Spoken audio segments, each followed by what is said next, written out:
Chapter 161. Division of Strength. The reason why Lin Yi was so sure was simple. It didn't matter if the escort was a coward or not, or if he didn't want to piss off the exquisite man. He represented the bar, and he was a member of the bar. No matter how powerful the exquisite man was, he wouldn't disregard the bar's reputation and kick the escort out. At the very least, he'd have to give the escort some tips as compensation. But the escort didn't even say a word when he saw the exquisite man.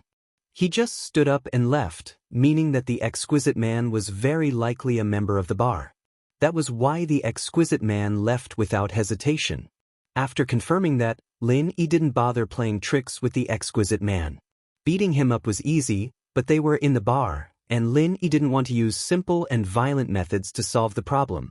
He could beat up one person or even a group of people, but that would expose his strength in front of everyone. It wouldn't be his full strength, but it would attract more attacks from the enemy. These people were different from Pin Liang and Zhou Ruoming at school. Lin Yi could tell that even Peng Zhan was wary of the people who were after Meng Yao. It wasn't just one person, but an entire organization. What was revealed now was only the tip of the iceberg. And so, Lin Yi decided to expose the exquisite man's goal and let the mastermind come out and talk. That way, he wouldn't have to expose his strength too early, and he'd be able to find out more about the enemy. Up until now, Lin Yi had only shown off his speed. He hadn't revealed his true strength when he blocked the shot in the bank or stole the gun from the car. Just now, when he grabbed the exquisite man's arm, Lin Yi had used a strength that was only slightly higher than the exquisite man's, giving him the wrong information. Nowadays, martial arts were divided into 4 levels: Sky, Earth, Mystic, and Yellow. Each level was further divided into early, mid, and late stages. In fact, this was also a general classification for the evaluation of strength.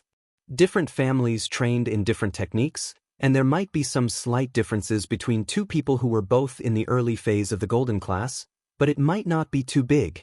This was what Lin Yi learned when he was in the special forces, but his old man and his master did not use this kind of ranking to determine strength.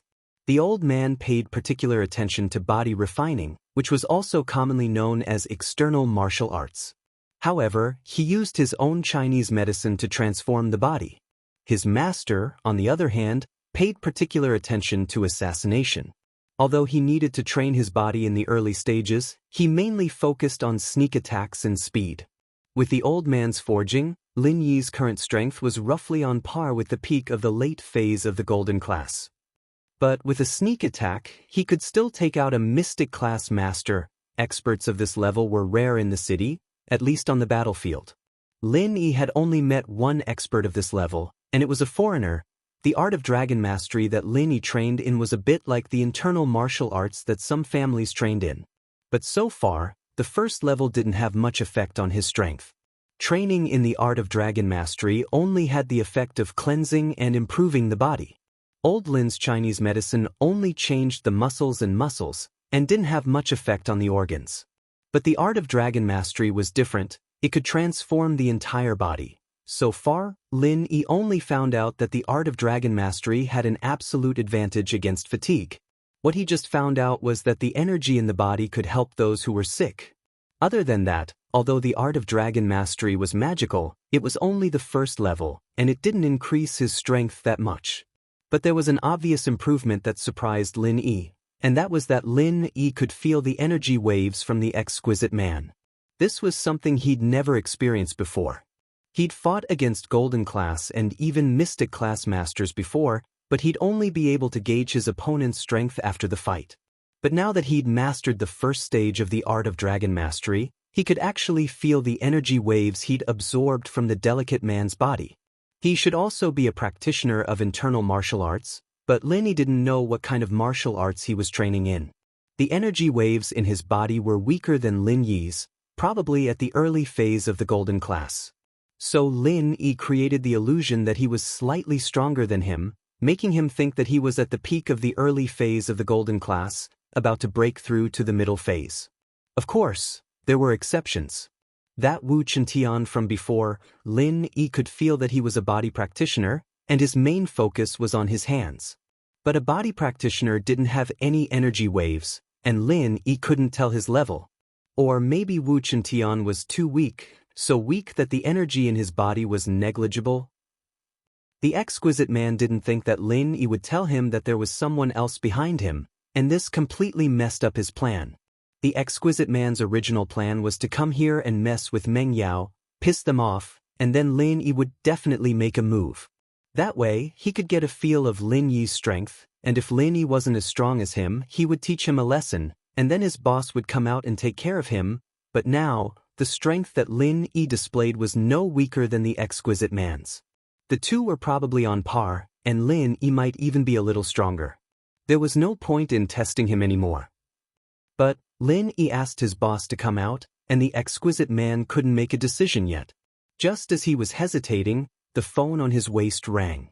Fuck, who was calling at this critical moment? The exquisite man wanted to curse. His arm was still in Lin Yi's grasp, and the two of them were at each other's throats, ready to fight at any moment. If he picked up the phone now, and Lin Yi played some dirty tricks on him, he'd be dead meat. The exquisite man didn't dare to be careless. Against a master like Lin Yi, he had no confidence in winning. Whoever was distracted or compromised first would be at a disadvantage. Pick up the phone, I think it must be the one behind you. Lin Yi smiled at the exquisite man and let go of his arm, as if he wasn't afraid that the exquisite man would go back on his word. The exquisite man didn't think that Lin Yi would let go of him so easily. He looked at Lin Yi deeply and took out his phone from his waist, but his eyes never left Lin. Although Lin Yi was acting very magnanimous, the exquisite man's instincts told him that Lin Yi was a very bad and sinister person. Chapter 162. Chapter 162. Sorry, hello boss. The delicate man didn't address Zihua bro directly, since he wasn't sure if his identity would be exposed to Lin Yi. Give the phone to Lin Yi, I'll talk to him. Zihua's voice sounded from the other side of the phone. Oh, alright. The delicate man paused before turning to Lin. It's our boss. Can you answer it? Lin Yi smiled as he took the phone from the delicate man's hand. Go ahead. You right? Zihua wasn't expecting Lin Yi to be this bold, but he'd seen everything clearly from the surveillance cameras. Lin Yi's speed was indeed fast, and the delicate man's cautiousness told Zihua that Lin Yi was a master as well. As for how strong he really was, he wasn't sure. I'm Zihua. I'm sure you've heard of me before, right? Oh, I've heard of you a lot during the new year. I've even heard of Two Kicks, Sky Monkey. Lin Yi said. Oh, in Malay. Zihua was speechless. Did this guy think he was a firecracker? Fuck, there weren't many people in Songshan who didn't know of his name. Zihua wanted to laugh, but it was a sarcastic laugh, of course. He wanted to laugh at this guy for not knowing how high the sky was and how deep the earth was. He was still in the mood to joke around after hearing his name. Was it because he was a newborn calf that wasn't afraid of tigers? Or was it because he was ignorant? Ha, you sure know how to joke, Mr. Lin. Zihua smiled faintly. Come and let's talk. I'm sure you want to see me, right? Sorry, I don't have any plans. Lin Yi said. Come out if you want to see me, don't hide. Ha! Zihua laughed once more. I know what you're worried about, Mr. Lin. You don't have to deny it. You're worried about Meng Yao's safety, aren't you? Lin Yi didn't reply, but he had to admit that Zihua was right. Lin Yi wouldn't hesitate to climb a mountain of blades even if Zihua asked him to, but there were Meng Yao and Yushu here. There was no way Lin Yi would leave them behind. You don't have to worry about that, Mr. Lin. There are some things that you can doubt or be certain about, but as long as you don't put it out in the open, no one in Songshan can do anything to me. Zihua said heroically. But if something were to happen to Meng Yao in my bar, then even the people behind me wouldn't be able to save me. What's more, the other chick beside her was a prickly fellow. I don't want her brother to bring people to flatten this place. He had to admit that this Zihua had some guts. He'd basically made his intentions clear with his words. Naturally, Lin Yi knew of Zihua's name. As soon as Zihua said his name, Lin Yi immediately thought of the Zihua bro that Baldy mentioned in the robber's car. If he wasn't mistaken, the two should be the same person. But judging from Zihua's words, he'd already admitted that he was the one who did it, and he didn't seem to be afraid of Lin Yi finding out about it at all. It was enough to show how powerful his backer was. If Lin Yi wasn't wrong, it should be someone on the same level as Chu Pingzhan, if not stronger. At this point, Sihua had made his stance clear. It was time for Lin Yi to meet him. Lin Yi believed Sihua's word. They wouldn't dare do anything to Meng Yao in this bar. After all, Songshan's public security wasn't that chaotic yet, and Sihua wouldn't be able to explain himself if something were to happen to Meng Yao in the floating cloud bar. People who'd reached a certain level often cared about things like this. It was one thing if there was evidence, but it was another if there was no evidence. It didn't matter how things were done in the dark, but it was a different story if it was done on the surface. That being said, Lin Yi couldn't believe Sihua's words completely. All right, I'll get someone to send Miss Chu back first, and then I'll head over. Haha, so you still don't believe me, Mr. Lin? I'm disappointed. Sihua, naturally, understood Lin Yi's worries. As far as I'm concerned, Mr. Lin, you're a genius. What you're doing is a loss for you. Think what you want. Lin Yi didn't want to waste time with him and hung up. Sihua was speechless when he realized that Lin Yi had already hung up. He'd only need to provoke a young man a couple of times to get him to give in. After all, young people cared about their face. Besides, he really didn't have any intentions towards Meng Yao, and it'd be hard for him to clear his name if something were to happen in the bar. He'd be in big trouble, and it'd even affect the mastermind's plans. But what he didn't expect was that Lin Yi didn't seem to care at all. He didn't care what Sihua said, hanging up the phone after saying that he didn't care what he said. It was a huge blow to Sihua's pride. Young people these days really didn't know their place. Sihua thought sympathetically. Lina, everything would be fine if you cooperate with me, but if you don't, then I'm sorry. I wouldn't dare kill Meng Yao, but I'm sure no one would stand up for you if I kill a small bodyguard like you. Sihua thought. Lin Yi hung up and tossed the phone to the delicate man. Go back and tell your master that I'll be there in a bit. The delicate man had heard the conversation between Lin Yi and Sihua, so he didn't say anything after taking the phone. He left quietly. Meng Yao and Yushu knew that they'd gotten into trouble too. Meng Yao lowered her head, not daring to look at Lin. She didn't know what was going on in her mind, but on the one hand, she hated Lin Yi a little, but on the other hand, she didn't hate him. I'll call Faubert and ask him to pick you guys up. Lin Yi said as he pulled out his phone to call Faubert. Lin Yi, can you not tell Faubert that we can go back by ourselves? We didn't drink. Meng Yao said, feeling a little guilty when she heard that Lin Yi wanted to talk to Faubert. Lin Yi smiled faintly. What happened today was no small matter, and there was no way he could hide it from Pingzhan. Lin Yi had to talk to Pingzhan about his meeting with Sihua, and so he couldn't fulfill Meng Yao's request. Chapter 163. Chapter 163. Lin Yi's golden finger. Meng Yao wasn't an idiot. She'd thought that the exquisite man was here to take advantage of her, but after hearing the conversation between Lin Yi and the exquisite man, she understood that these people were here for her. Miss Chu, I have to be responsible for your safety. Lin Yi said solemnly, a complete change from his usual carefree attitude. I'll only be at ease if Faubert brings you back safely. But Meng Yao wasn't expecting Lin Yi to reject her so mercilessly after she'd apologized to himself. She felt a little embarrassed. This was the first time she'd lowered her head to him, and yet Meng Yao was a little pissed off, but she knew that Lin Yi was doing this for her and Shu's safety. She stomped her foot on the ground, but didn't say anything to make fun of Lin. Meng Yao would have been pissed off if it had been any other time. She'd already lowered her head and apologized. What more did he want? Besides, it was all because of you. If it weren't for the fact that you were flirting with an auntie, would I even need a male escort? In Meng Yao's eyes, Sun Jingyi had turned into an auntie. Lin Yi had already called Faubert and told him the location, and Faubert said that he'd head over immediately. Yushu stuck her tongue out. Shield bro, it's actually my and Yao Yao's first time at a bar. There's something wrong with this bar, let's go to another one next time. Lin Yi nodded, not saying anything. It was normal for Meng Yao and Yushu to come to a bar. It was rare for rich girls like them to come to a bar for the first time. Lin Yi was speechless about their weird behavior of calling a male escort over. In actuality, both Meng Yao and Yushu weren't bad people on the inside.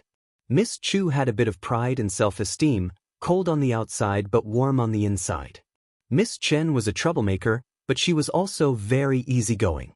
After spending so much time with them, Lin Yi no longer felt conflicted and had to deal with them. Yushu blinked in surprise, blinking her eyes. "Shield bro, you're not mad? You can come back again next time," as if he wasn't mad at all. Linist. "Why should I be angry?" Lin Yi smiled and said, "You two go back and rest early. I still have something to take care of, so I might go back very late. Don't wait for me." "Be careful then." Yushu nodded. Mengyao looked at Lin Yi and Yushu chatting casually, feeling a little bad in her heart. Why was it that Shu and Yushu's relationship was so harmonious, but there seemed to be something between her and Lin Yi? However, what did it matter whether he got along with her or not? He was the follower her dad hired, and even if they didn't get along, he still had to listen to her. Why should she feel bad? Faubert came very quickly, and he wasn't alone. There were a few people behind him, and it was obvious that they were all martial artists, but they were all physical practitioners. They weren't very strong, but they were enough to deal with normal people, but they weren't a match for that exquisite guy.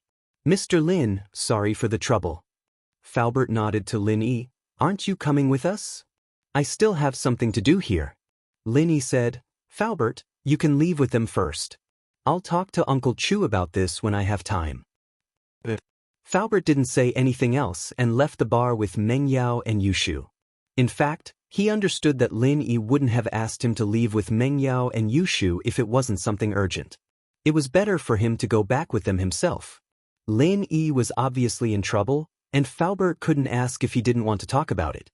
Lin Yi watched Faubert and Mengyao leave the bar before standing up and walking in the direction the exquisite guy went. He passed the bar counter and saw the exquisite guy and an average-looking man waiting there. "Mr. Lin, I'm the manager of the bar, Su Jiaoning. I'm very sorry about what happened earlier," the average-looking man said when he saw Lin Yi. "Cut the bullshit. Where's Zihua?" Lin Yi cut him off. Lin Yi didn't want to listen to bullshit like that. Jiaonang's face reddened a little at Lin Yi's interruption, but he recovered quickly. "Please follow me, Mr. Lin." The person in front of him was someone the boss wanted to hire, and Li Yao, the exquisite guy, had said that Lin Yi wasn't any weaker than him. Jiaonang didn't dare act rashly either. Lin Yi followed Jiaonang and Li Yao to an office, and Jiaonang knocked on the door. Tsua's voice came from within. "Come in." Jiaonang opened the door and made a welcoming gesture. "Please come in, Mr. Lin. The boss is waiting for you inside." Lin Yi walked in and saw a man with a big belly sitting in the room. Behind him was a skinny man who looked like a skeleton. He looked very average-looking and no one would take a second look at him. He'd be lost in a crowd. But Lin Yi's expression froze. The energy waves coming from this skeletal man had already surpassed his own. It seemed like he was at the peak of the late phase of the golden class. "Jiao Lao, I can feel the energy waves coming from them. Can they feel the energy waves coming from me?" Lin Yi suddenly thought of an important question. Was this feeling mutual? "I don't think so," Jiao Lao said faintly. "The way he absorbs energy is different from you. It's called pure qi. Every type of training produces a different type of pure qi, and it can only be used by oneself. It can't be passed on to others. The energy in your body is universal." "I understand now. That means that the energy in my body can be converted into the pure qi he needs. Is that right?" "Linyast. That's the theory," Jiao Lao said with a tone that said that the boy was worth teaching. "That's why you can feel him, but he can't feel you." Lin Yi was pleasantly surprised at the answer. He was satisfied. It seemed like he could play the pig and eat the tiger from now on. He could see through the strength of others, but others couldn't see through him. It was like a cheat, running for his life when he saw that the opponent was too strong for him to win. Lin Yi's gaze lingered on the skeletal man for only a split second, and the man smiled faintly at Lin. As far as he could see, Lin Yi was only at the peak of the early phase of the golden class. Normally speaking, Lin Yi wouldn't be able to see through his strength when he'd concealed his aura. Chapter 164. Who's stupid and naive? "Have a seat," the pot-bellied man said as he looked at Lin Yi, assuming the posture of a superior. This person had to be Zihua. As he spoke, Lin Yi was carefully observing the man as well. Sihua's first impression on Lin Yi was that he was domineering. The arrogance and confidence of a superior was all there was to it. He had to admit that his public image was quite successful. This was the aura of a tyrant, after all. Someone with a weaker aura would have been cautious and fearful in front of him. But Lin Yi had seen his fair share of people with this aura. There weren't many of them left alive, and the ones that were hostile to him had all transmigrated or been reborn. Lin Yi didn't bother with Sihua at all as he walked around the office, glancing at the skeleton man. "Is this your sweetheart?" Sihua was speechless, his eyes wide. Why wasn't Lin Yi playing by the book? Sihua's original plan had been to get Lin Yi to sit down, then try to coerce him and see if he could win him over. If not, then he'd kill him. But Lin Yi didn't sit down at all, instead asking a question that infuriated Sihua. What kind of eyes was that? Did a sweetheart look like that? Sihua cleared his throat. "Mr. Lin, you don't seem to have very good eyesight. This is my secretary, a male secretary." "Oh, so that's what Sihua bro is into." Lin Yi nodded in realization. "I'm scared." "I say, fatty, you're not trying to do something to me, are you?" "Fuck." Sihua was going crazy. He'd felt quite comfortable when Lin Yi called him Sihua bro earlier, thinking that the kid knew he was a bro after all. But the latter part of the sentence didn't feel quite right anymore. What did he mean by that? Sihua couldn't hold it in any longer and cursed at the sight of Sihua bro turning him into a fatty. "Hee, I'm just joking. Don't be angry." Lin Yi smiled as he sat down on the sofa in front of Sihua. Lin Yi had said those words on purpose to piss Sihua off and test his bottom line. It was only when Sihua lost his head that he'd be able to reveal more of his thoughts in the following conversation. Now that he'd achieved his goal, Lin Yi naturally didn't want to waste any more time with Sihua. Sihua frowned. "Mr. Lin, let's not beat around the bush since you're here. Just say what you want to say." Lin Yi had laid the groundwork for Sihua to get straight to the point, so that he wouldn't beat around the bush. What he'd said before was a warning to Sihua that he was better at beating around the bush than Sihua was. Sihua said, "Let's get straight to the point. Were you the one behind the bank kidnapping? Did I need to do that?" Lin Yi said, a little disdainful. "Those people were too trashy. What were they your people?" Sihua nodded without hesitation, much to Lin Yi's surprise. "Indeed, I didn't take your existence into consideration, Mr. Lin.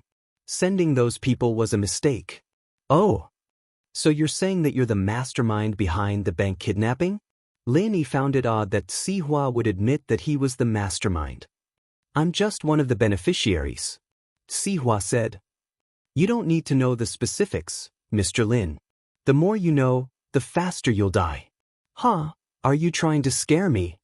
Lin Yi didn't care about Sihua's threat. "Aren't you afraid that I'll report you to the police?" "Ha!"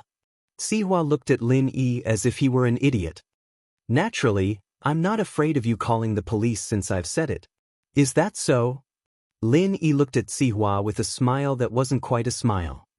"You can try if you don't believe me," Sihua said with a wave of his hand. "Proof, no proof. There's no proof, and I won't leave any evidence behind. Lin Yi, I have to say that you're very naive and stupid.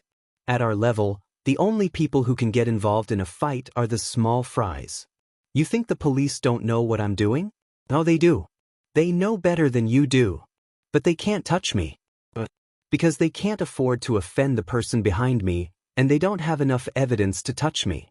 So you're saying that if I kill you, the police won't have any evidence, and you'll die for nothing." Linist. "That's a funny analogy, but I can tell you that if you really kill me, and you're smart enough to leave no evidence behind, no one will be able to do anything to you as long as you have Pengzhan behind you," Sihua said. "This is the rule of the upper class, and no one will break the rules." "Ah, I understand." Lin Yi nodded, cursing in his heart. "Fuck, why are you smiling so happily? Killing you is like playing a game. But since you've said it like that, I can't kill you. The person behind you won't let this go easily." Lin Yi was thinking about the bigger picture, and before Pengzhan launched an all-out attack, Lin Yi wouldn't act rashly. Making a move against some of the more important people was fine, but killing them? It was too early. It's good that you understand this. Then, I won't talk nonsense with you and won't beat around the bush. Xihua said. A wise man submits to the circumstances, and I'm sure Mr. Lin is aware of that. It's actually quite easy for us to take you out.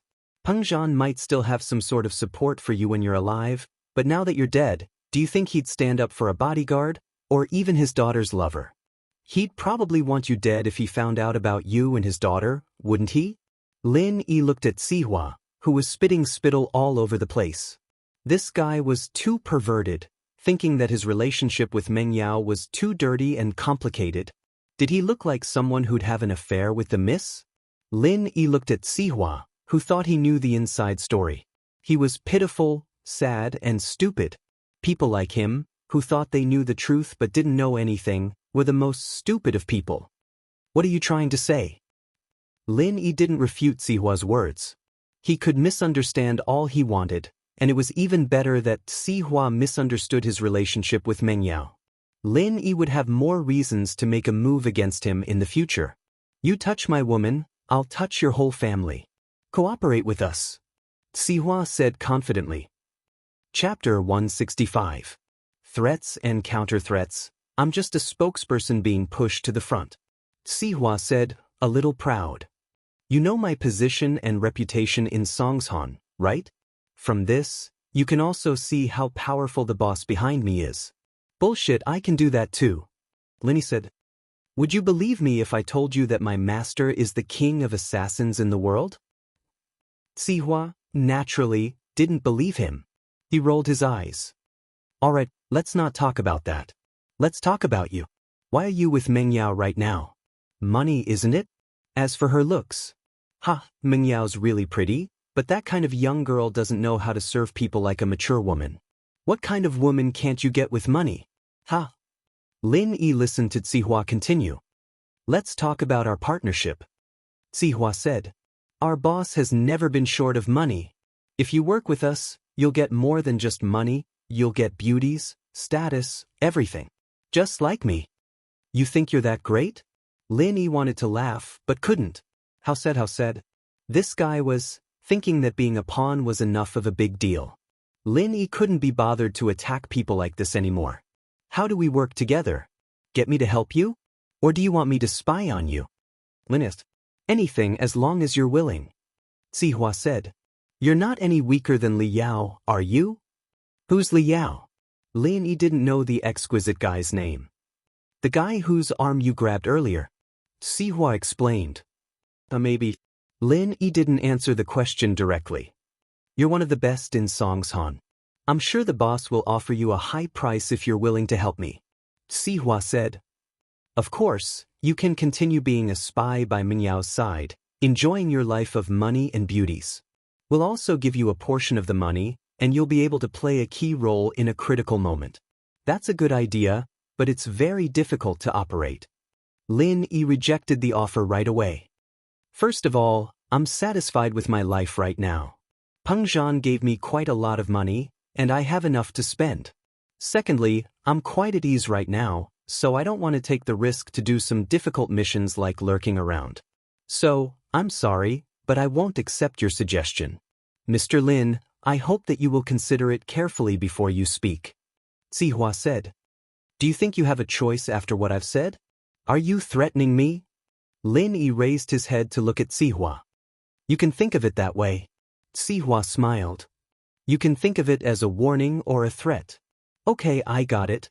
Lin Yi stood up. Is there anything else? If not, I'm going home to sleep. So, do you agree or not? Xihua asked. Or do you want to think about it? There's no need to think about it. I won't agree to it anyway. Lin Yi said. I've made myself very clear. We'll meet again. I hope you won't regret it if you haven't changed your mind when you walk out of this door. Xihua frowned. He didn't expect Lin Yi to be so stubborn.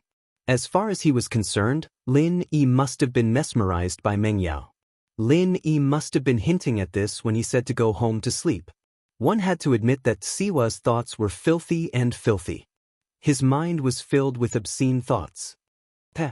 Lin Yi pushed the door open and was about to leave when Xihua's face contorted. He'd asked Lin Yi to meet him because he was full of confidence, even going as far as to confess that he was the one behind the bank kidnapping. Xihua's goal was to get Lin Yi on his side. As far as he was concerned, everyone had their own value. As long as he could offer enough benefits, Lin Yi would definitely give up on Meng Yao and join his side. However, Lin didn't even ask for the price. He rejected him directly. Xihua didn't know if he was overestimating Lin Yi or underestimating Lin. Was he overestimating him, thinking that he was too loyal, or was he underestimating him, thinking that he was only after Meng Yao's beauty? If that's the case, Mr. Lin, take care of yourself. Xihua knew that there was no point in saying anything more at this point. He couldn't change Lin Yi's mind. He wouldn't be able to use this person anymore. I will, but I hope that you too, Xihua bro, don't do anything stupid. With that, Lin Yi pushed the door open and left Xihua's office. He'd basically figured out one thing now. The person who was after Peng Zhan was the person behind Xihua. As for who that person was, Lin Yi didn't know yet. Xihua, on the other hand, was the one who had hired someone to do it. But judging from how confident he was right now, the police wouldn't be able to get any concrete evidence to do anything to Xihua. In other words, the police would at most catch the robbers, and the case would end there. Lin Yi wasn't someone who followed the rules, but Xihua hadn't crossed his bottom line yet. Peng Zhan hadn't responded yet, so Lin Yi decided to let Xihua go for now. Making a move on Xihua was a piece of cake. As Xihua had said, he wouldn't leave any evidence if he killed him. At the door, Li Yao and Su Jiaonong didn't stop Lin Yi, allowing him to leave. They wouldn't do anything without Xihua's orders. Lin Yi walked out of the bar, got into Yushu's yellow beetle, and drove away from the floating cloud bar. Meng Yao's Audi S5 had already left, and Faubert must have asked someone to drive it back. Fuck, you dare threaten me? It was only after Lin Yi was out of the bar that Xihua waved to the skeleton man behind him. Zhang Long, you and Li Yao take care of this man. He'll be trouble sooner or later if he doesn't work for me. Zhang Long did not say much. He responded indifferently and walked out of the room. Zhang Long was the golden class late phase peak master that Xihua's boss had assigned to him.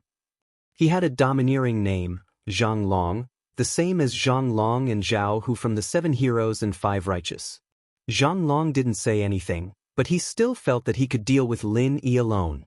There was no need for Li Yao to go with him. But since he was under Zua's command, Zhang Long agreed to it. With Zhang Long and Li Yao together, Li Yao naturally became the driver. It couldn't be helped, since Zhang Long was stronger than Li Yao. Chapter 166. A big gift. Lin Yi, naturally, didn't think that Xihua would just let things go like that. The jade on his neck started giving him a warning not long after. Lin Yi smiled faintly as he looked at the rearview mirror. It wasn't long before a black van caught up to Lin. It had just entered his line of sight and wasn't too close, but the jade's warning told Lin Yi that it was 100% certain that the van was after him. If it weren't for the jade, Lin Yi wouldn't have been able to determine if the van was after him or not. It would have taken him some time to determine if the van was after him or not. It was a cheat that saved Lin Yi a lot of precious time. It wasn't that useful in the city, but on the battlefield, a second's notice of an enemy's presence could be the difference between life and death. Lin Yi wasn't in a hurry to go home now that he was sure that the van was after him. He turned the steering wheel and drove away from the villa area. Lin Yi wasn't familiar with the map of Songshan, but he knew this road. Tang Yin's slums were right up ahead, and after that was the national highway that led to a forest. Lin Yi had passed by this place when he'd taken the train, and he'd had a deep impression of the place. Long bro, that kid changed his way, did he notice us? Li Yao asked Zhang Long, who was beside him.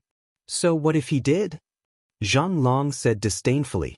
He's going to die no matter what. Killing him is as easy as lifting a finger. Zhang Long had observed Lin Yi's strength before, and felt that he was far weaker than he was.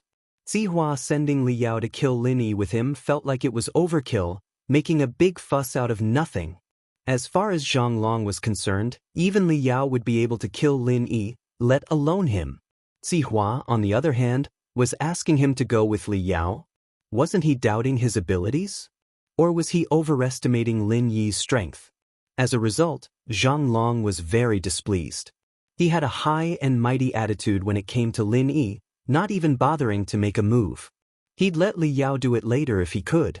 He didn't even bother. Li Yao, on the other hand, didn't think that Zhang Long was boasting. After all, Zhang Long's strength was clear for all to see. He was only an early phase golden class, while Li Yao was a late phase peak golden class. The difference was like heaven and earth. Should we report this to Zihua Bro? Li Yao asked. Zihua Bro didn't know any martial arts, but he was someone the boss valued, so Li Yao and Zhang Long had to listen to him. Zhang Long, on the other hand, didn't think too highly of Zihua. He would carry out Zihua's orders, but he looked down on him from the bottom of his heart. It's fine, Zihua Bro only told us to kill Lin. He didn't say how or where, Zhang Long said. All right, I'll follow you. Li Yao nodded.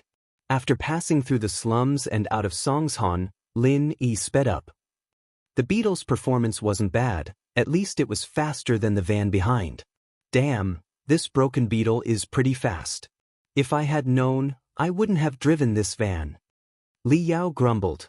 He did not expect Lin Yi to change lanes at the last minute and head for the outskirts.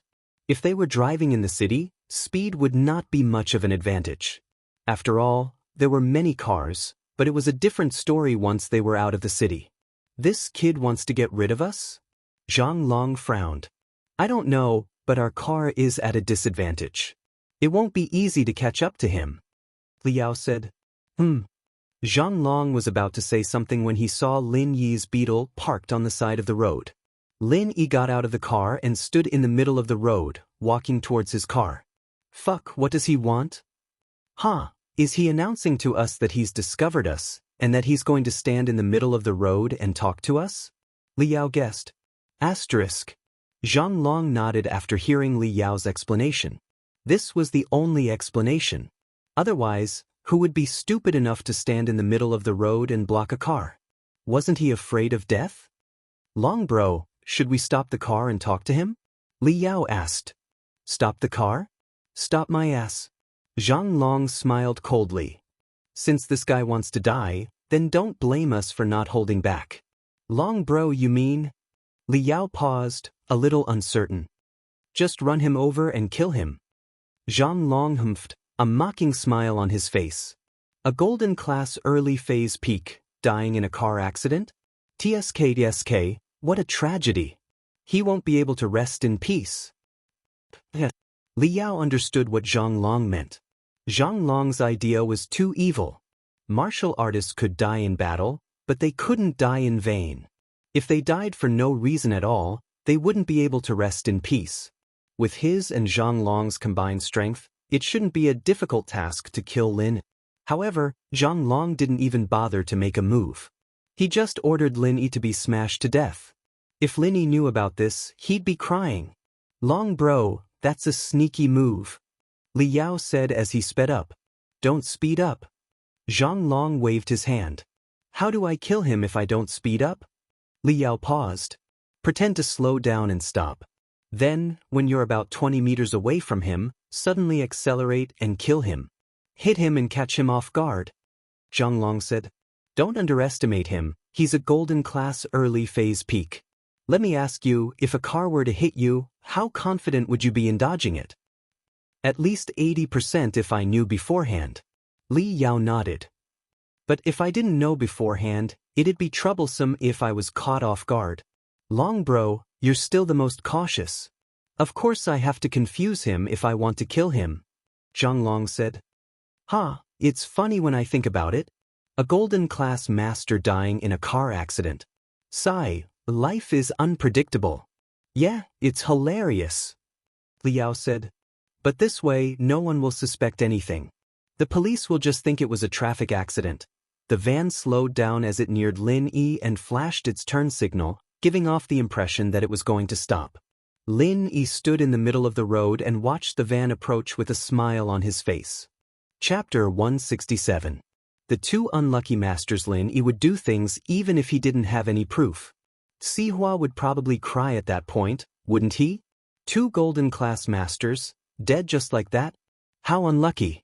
The van suddenly accelerated 20 meters away from Lin Yi, and Lin Yi could even see Li Yao and Zhang Long's smug smiles on their faces. But from Lin Yi's point of view, those smiles were like blooming epiphyllum that would wither in an instant. Lin Yi smiled as well, but it was a very strange and meaningful one. What's the kid smiling about? Li Yao was a little confused as he stepped harder on the accelerator, but the pedal was already at its limit. There was no point in stepping any further. Who knows? Let's just run him over and find out. Zhang Long ordered Li Yao, feeling a little uncomfortable from Lin Yi's smile. Lin Yi didn't seem to notice Li Yao speeding up as he stood in the middle of the road like a warrior about to die. Heh! A smile appeared on Li Yao's face as he watched the van crash into Lin. Lin Yi, on the other hand, dodged to the right the moment the van came crashing down on him, landing beside Li Yao's driver's seat and kicking the van's left front tire. With a loud bang, the van's left tire exploded, and the car lost its balance as it spun to the left, making an arc in front of Lin Yi before crashing through the guardrail on the side of the national highway and falling into the mountain stream. Van flipped a few times in the air before landing at the bottom of the mountain stream, sparking with a loud bang. Lin Yi looked down the mountain stream and waited for a while. There was no one coming out of the van, and the van was burnt beyond recognition. It was only then that Lin Yi turned to leave. Of course, before he left, Lin Yi pushed back the sharp blade in his shoe. As strong as Lin Yi was, he didn't have the confidence to burst a moving tire with one kick, and even if the air leaked, he didn't have the confidence to make the tire deflate. So, using external force was the best way. Lin Yi always had a hidden blade in his shoes. He'd modified it on a whim when he watched Detective Conan. It wasn't very useful, but it could definitely come in handy under certain circumstances. Just now, for example, he'd only needed to stretch out his leg and have enough willpower to stabilize his body and leg, and the blade would have been enough to shred a spinning tire to pieces. Of course, he was the only one who dared to do something as dangerous as this. A normal person would have lost their footing in there. 2 golden class masters, 1 early phase and 1 late phase peak. In Songshan, they'd be considered masters among masters. Wasn't it a little too much to lose their footing? Lin Yi sighed as he looked at the burnt van, shaking his head. He wondered how Zihua would feel if he knew that 2 of his golden class masters had died just like that. The most frustrating thing was that he couldn't prove that he was the one who did it, could he? It looked like a traffic accident. Was this what Zihua meant by a fight between the upper echelons? Even if Zihua knew that he did it, he couldn't prove it without any evidence. But, even if Zihua did find Lin Yi's going to tell him that he didn't know anything, and give Zihua the false impression that the 2 guys had a flat tire and fell off the cliff out of bad luck. It'd be frustrating. Going for wool and coming home shorn. Zihua was the only one who could understand this feeling. Lin Yi turned around and walked to Yushu's beetle. He started the car and drove towards the villa area. This was a national highway with bad roads, and there weren't any streetlights at night. There weren't many cars passing by, and Lin Yi hadn't seen a single car for so long, so he wasn't worried that someone would notice. The lights were still on when Lin Yi got back to the villa. Lin Yi didn't park the car in Yushu's garage, but in Mingyao's yard instead. Lin Yi didn't have a car to drive, so he'd borrow Yushu's car for the time being. She wouldn't object to it, anyway. The villa's gate opened, perhaps due to the sound of the car being parked. It wasn't Mengyao or Yushu, but Faubert. Mr. Lin, you're back. Faubert nodded at Lin Yi. Faubert, you're still here? Lin Yi was a little puzzled. He'd gone to deal with 2 golden class masters, and it had taken him at least an hour to get to the middle of the national highway.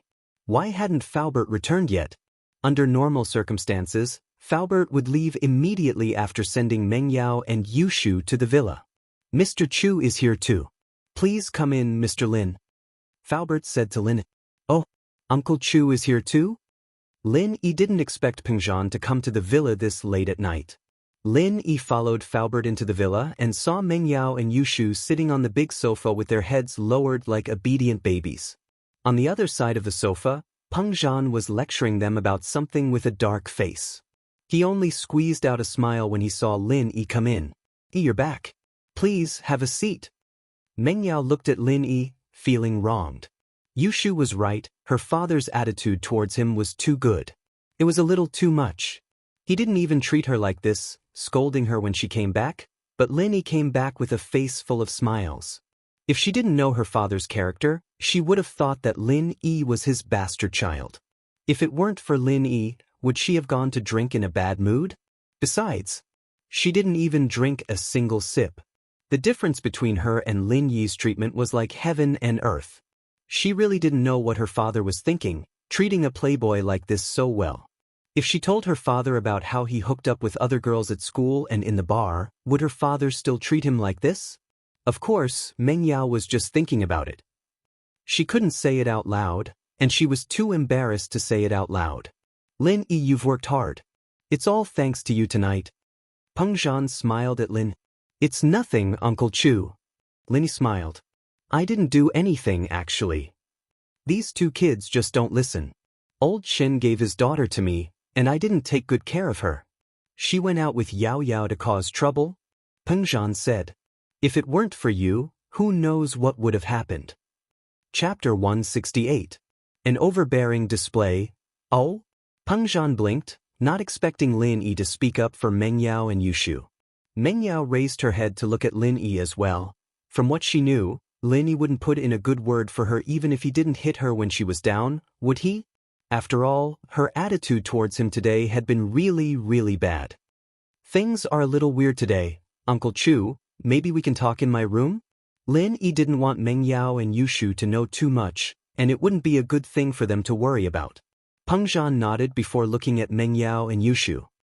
Yao Yao, Shu, you guys go upstairs and get some rest, we'll call it a day. I have something to talk to about. Oh. Meng Yao wasn't someone who didn't understand things. She could tell from Lin Yi's tone that Lin had discovered something at the bar, probably something related to her father's competitor. Thinking back to Lin Yi's weird behavior at the bar, Meng Yao understood as well. The person who'd been targeting her and Yushu earlier was probably doing it on purpose. Meng Yao pulled Yushu upstairs, and Lin sat on the sofa Meng Yao and Yushu had been sitting on earlier. Lin, what's up? Peng Zhan gestured at Lin. Uncle Chu, have you heard of this Li Zihua? Lin didn't need to beat around the bush with Peng Zhan. Li Zihua. Peng Zhan frowned.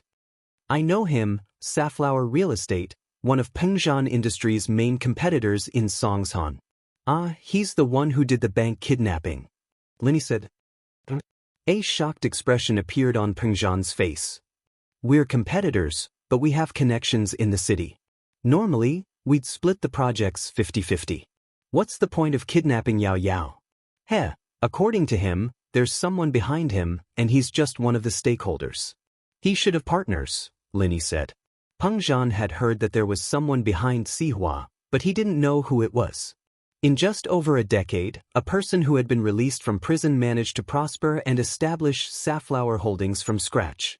There were also several hotels, bars, entertainment centers, and other industries under it. Such a scale was not something that could be achieved through hard work alone. Zihua, however, was only released in the late 90s and only entered the real estate business 2,000 years ago. Without a strong backer and support, the company wouldn't be what it was today. Zihua, on the other hand, was only released in the late 90s and only entered the real estate business 2,000 years ago. How did you find out about this? Peng Zhan fell into deep thought. What Lin had told him today was too shocking. He'd thought that the kidnapper was just one of the shareholders in the company, and he'd already had a suspect in mind, but now it seemed that there was more to it than meets the eye. Zihua told me that himself, Lin said. He told you that himself? Peng Zhan was in disbelief. He wants to rope me in, get me to work for him, or work as a spy for Miss Chu. Lin said. Peng Zhan nodded, not asking if Lin had agreed to Zihua's suggestion. Since Lin was telling him about it, it meant that Lin had rejected Zihua's suggestion. I didn't think that he'd set his eyes on Peng Zhan Industries as well. Peng Zhan sighed deeply. I thought it was just an internal conflict, and I didn't do anything about it out of consideration for my father. But some people have started colluding with outsiders to attack Peng Zhan Industries. I didn't expect it to be this complicated. Peng Zhan's words were filled with helplessness and sorrow. Lin could sense it, and he understood how he was feeling.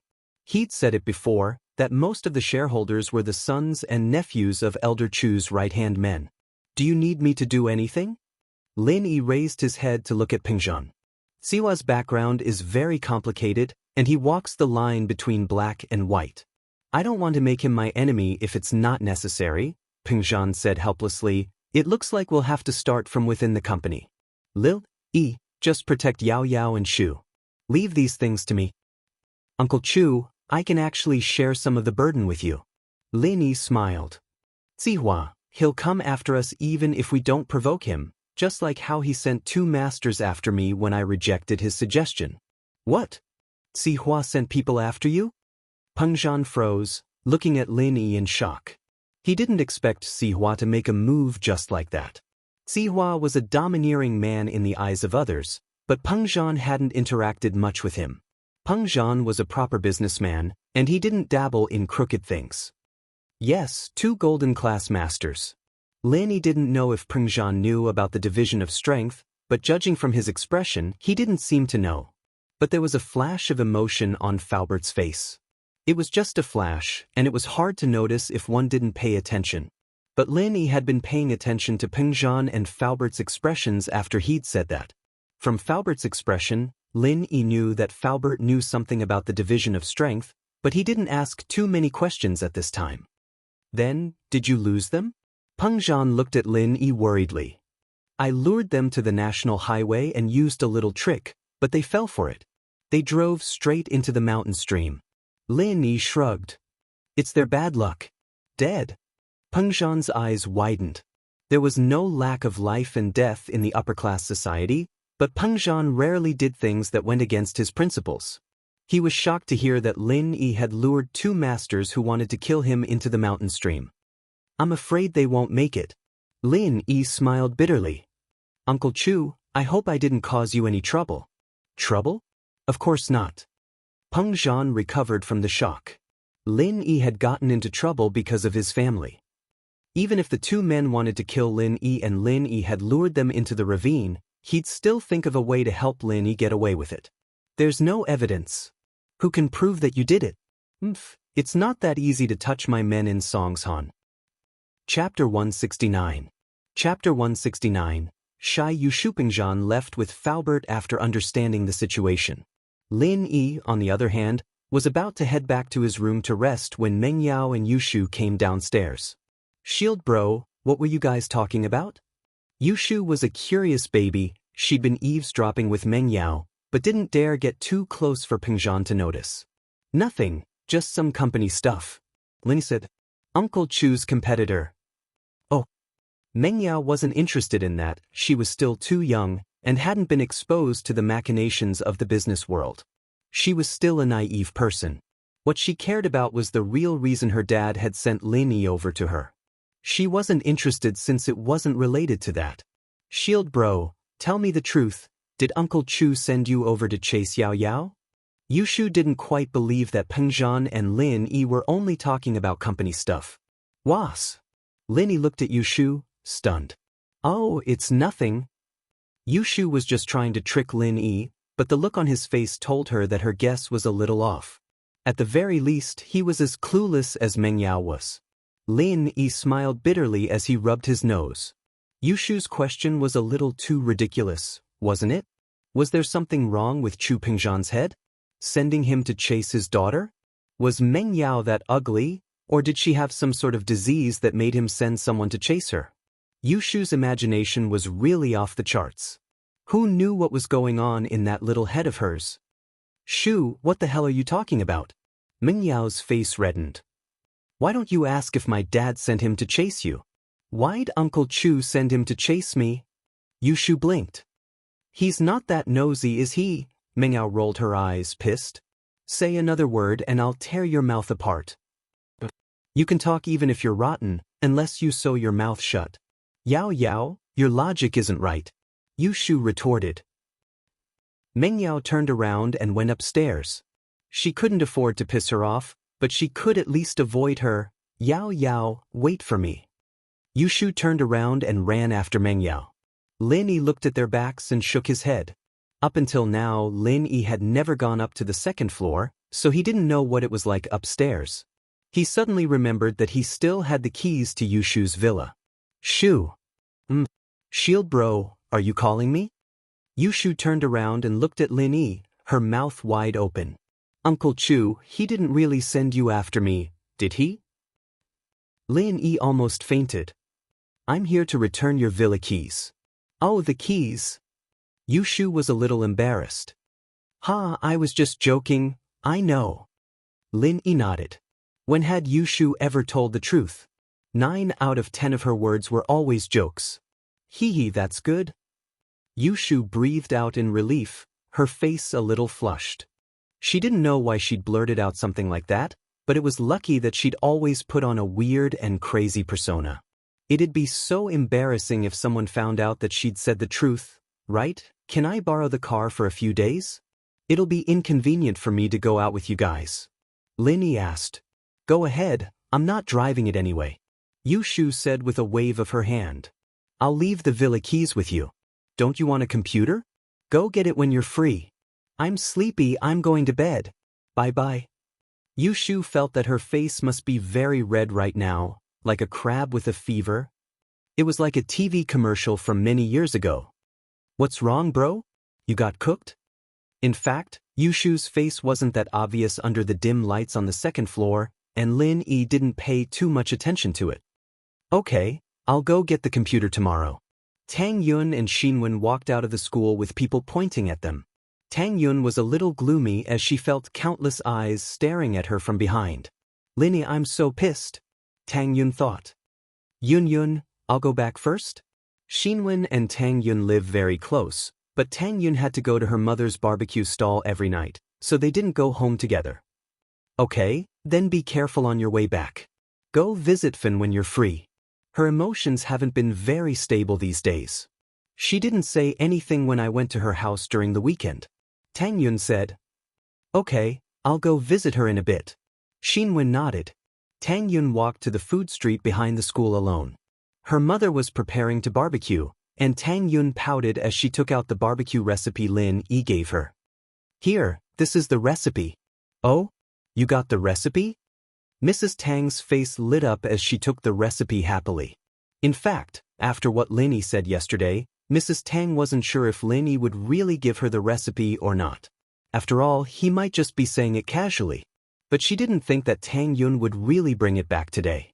This meant that the barbecue stall's business was going to be booming. Mrs. Tang was naturally happy. Did you thank him?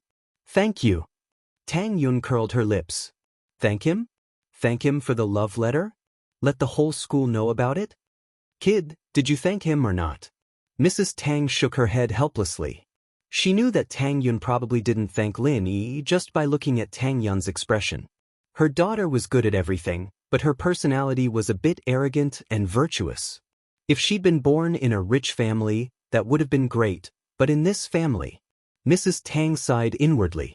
Tang Yun would understand the hardships of life when she was her age. Wasn't she as arrogant as her daughter? But the bitterness of life had worn away her edge and made her into a profiteer. I already said thank you, so thank you. Tang Yun twisted her body unnaturally. Mom, let me help you. No need. Let's close the stall earlier today and try out the recipe. I'm afraid that the condiment sellers won't be able to buy the ingredients if we wait any longer, Mrs. Tang said as she packed up the stall and prepared to go home. Tang Yun helplessly helped her mother. Why did her mother trust Lin Yi so much? What if this guy just wrote a random recipe? When the time came, it would taste terrible and waste the ingredients. Chapter 170. Chapter 170, Tang Yun's family. Tang Yun went to the supermarket with her mother to buy condiments on the way home. It was just a test, so there was no need to go to the wholesale market. It wouldn't be too late to buy in bulk once the experiment was successful. Mrs. Tang excitedly started to marinate chicken wings and meat skewers according to Lin Yi's recipe. She even hummed a little tune as she looked forward to the future. If the barbecue stall's business could get better, the family's financial situation could be solved as well. Perhaps they'd be able to save enough money for her lover's surgery in the second half of the year. Even Tang Juqing, who was lying on the bed, found it strange that his wife was so happy today. Yin's mom, what's up with you today? Did something good happen? Tang Juqing lay in bed all day, bored out of his mind. He couldn't help his lover even if he wanted to, and there was nothing he could do other than sleep. Einer's classmate gave me a barbecue recipe. If we can make it, our business will definitely be booming. Mrs. Tang said as she placed the marinated chicken wings and meat skewers into the fridge to freeze. Are you serious? That's great. Tang Juqing was happy to hear his wife's words. If it really works, then we'll have to thank that classmate. Your precious daughter is so noble and virtuous. That guy has feelings for her, but she ignored him. What a disgrace. Mrs. Tang was a little angry. If she finds someone like you in the future, let's see how she's going to survive. Mrs. Tang's words were harsh, but Juqing wasn't annoyed. He'd been lying in bed for half a year, and he'd understood everything. It was because of his incompetence that he'd dragged the two of them down. If he'd had some savings, he wouldn't have ended up like this. His wife's unwillingness to leave him made Juqing feel guilty. At the same time, he hoped that his daughter wouldn't have to suffer like this in the future. This wasn't the life of a normal person. However, his wife's words worried Tang Juqing. Is he the son of a rich family? Don't be like Xiaofen's boyfriend, just playing around. I don't think so, Mrs. Tang said. That kid doesn't have the aura of a spoiled brat at all. I think he'll be good to our Yin. The house wasn't big, and Tang Yun could hear her parents' conversation clearly. She was a little annoyed, wondering why her mother thought so highly of Lin. This guy was bad, but didn't he have the air of a playboy? Sending Pinliang flying with one kick. Was that considered a playboy? Tang Yin couldn't even focus on her studies with Lin Yi in mind. She'd only been reading for a while before getting irritated. She stood up and walked out of her room to see that her mother had already marinated the barbecue meat and was about to try it out. Mom, can I help you? Tang Yun couldn't read anymore. She needed something to do. Then can you skewer some chicken wings for me? I'll start the fire. Mrs. Tang put the bamboo skewers aside and went to start the fire. Oh. Tang Yun went to help her mother put the skewers on. She didn't know if it tasted good, but it smelled good. After a few skewers, Mrs. Tang started the fire. Tang Yun put the chicken wings on the barbecue rack and helped her mother fan the fire. It wasn't long before the aroma hit her face. Even Tang Yun, who didn't like meat, couldn't help but salivate. It seemed that Lin Yi wasn't lying. Tang Juqing smelled the aroma as well. Yin's mom, this smells good? What? Are you hungry? Mrs. Tang hadn't tried it yet, but the aroma alone was enough to tell that it was good. If they roasted it in front of the school or at the food street, there would be a lot of customers. It'll be ready soon. You can try it first. Tang Juqing was a little embarrassed. He was lying on the bed and couldn't do anything. The mother and daughter had good food, but they gave it to him first. This made Tang Juqing feel very useless. If it wasn't for his deep relationship with his wife, Tang Juqing knew that if anything happened to him, his wife would be very sad. He wanted to commit suicide. Don't be fooled by his wife's usual complaints, saying that she had made the wrong choice back then. However, she was still busy every day for the sake of the family, taking care of the family in good order. Yin, give this chicken wing to your dad to try. Mrs. Tang passed a grilled chicken wing to Tang Yin, asking her to give it to Tang Juqing. Tang Yun took the chicken wing and swallowed her saliva as she looked at the golden chicken wing.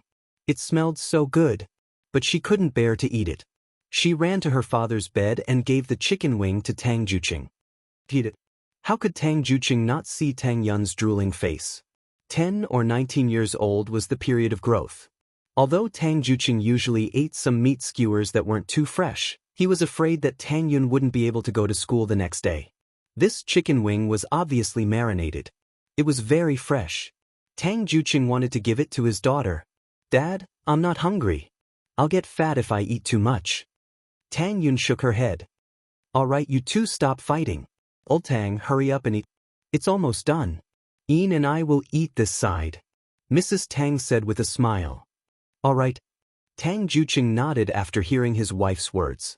He took a bite and gave a thumbs up. You don't say. The taste is really unique. I think it will definitely be popular. At this time, the remaining chicken wings were done. Mrs. Tang gave Tang Yun a skewer and took one for herself.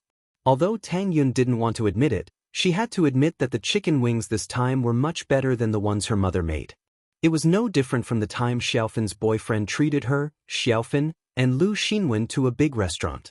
"Ian, what do you think?" Mrs. Tang hadn't eaten yet, but seeing that Tang Yun was enjoying it, she felt that it was a success. "It's okay," Tang Yun said against her will. She didn't want Lin Yi to be too proud, even though Lin Yi wasn't here. Mrs. Tang's eyes lit up after taking a bite. "You child, this is okay? Is your taste too good? I don't think it's any different from the famous barbecue restaurants. I'll roast it like this from now on. I'll go to the wholesale market tomorrow to get some seasonings. It should sell better than before." Tang Yun had to admit that the taste was more attractive to customers. Although most students didn't really care about the taste, they just wanted to fill their stomachs. It was fine as long as it was better than the school cafeteria. But it was undeniable that delicious food would always attract more students. "Ian, this weekend, invite Lin Yi and his classmate to our house. I'll treat them to barbecue to thank them," Mrs. Tang said happily. Of course, she didn't forget the person who dug the well. Chapter 171. Chapter 171. Threats. Lin Yi was woken up by a ringtone early in the morning. Lin Yi had experienced the benefits of sleep these past couple of days. It was a great way to replenish energy. "Hello." Lin Yi picked up the phone, still in a daze. "Lin?" A familiar voice came from the other side. "It's Ling Shan." "Oh, Lioness, hello." Lin Yi said, still in a daze. "What the hell? Lin Yi, what did you call me?" Ling Shan exploded at Lin Yi's words. "I dare you to say that again." Lin Yi had thought that Ling Shan was a bit violent, so he'd subconsciously given her the nickname Lioness. He hadn't called her that when he was awake, but now that he was in a daze, he blurted out what he was thinking. "I'm dreaming, fighting a lioness," Lin Yi said, a little embarrassed as he woke up. He couldn't say that out loud even if he was thinking it. Ling Shan humphed coldly. She knew that Lin Yi was probably bullshitting, but she wasn't in the mood to argue with him. "Do you have time?" "Before?" Lin Yi asked. "I'll go to your school later. Captain Yang told me to look for you," Ling Shan said. "Help me solve this case." Ling Shan was at her wit's end.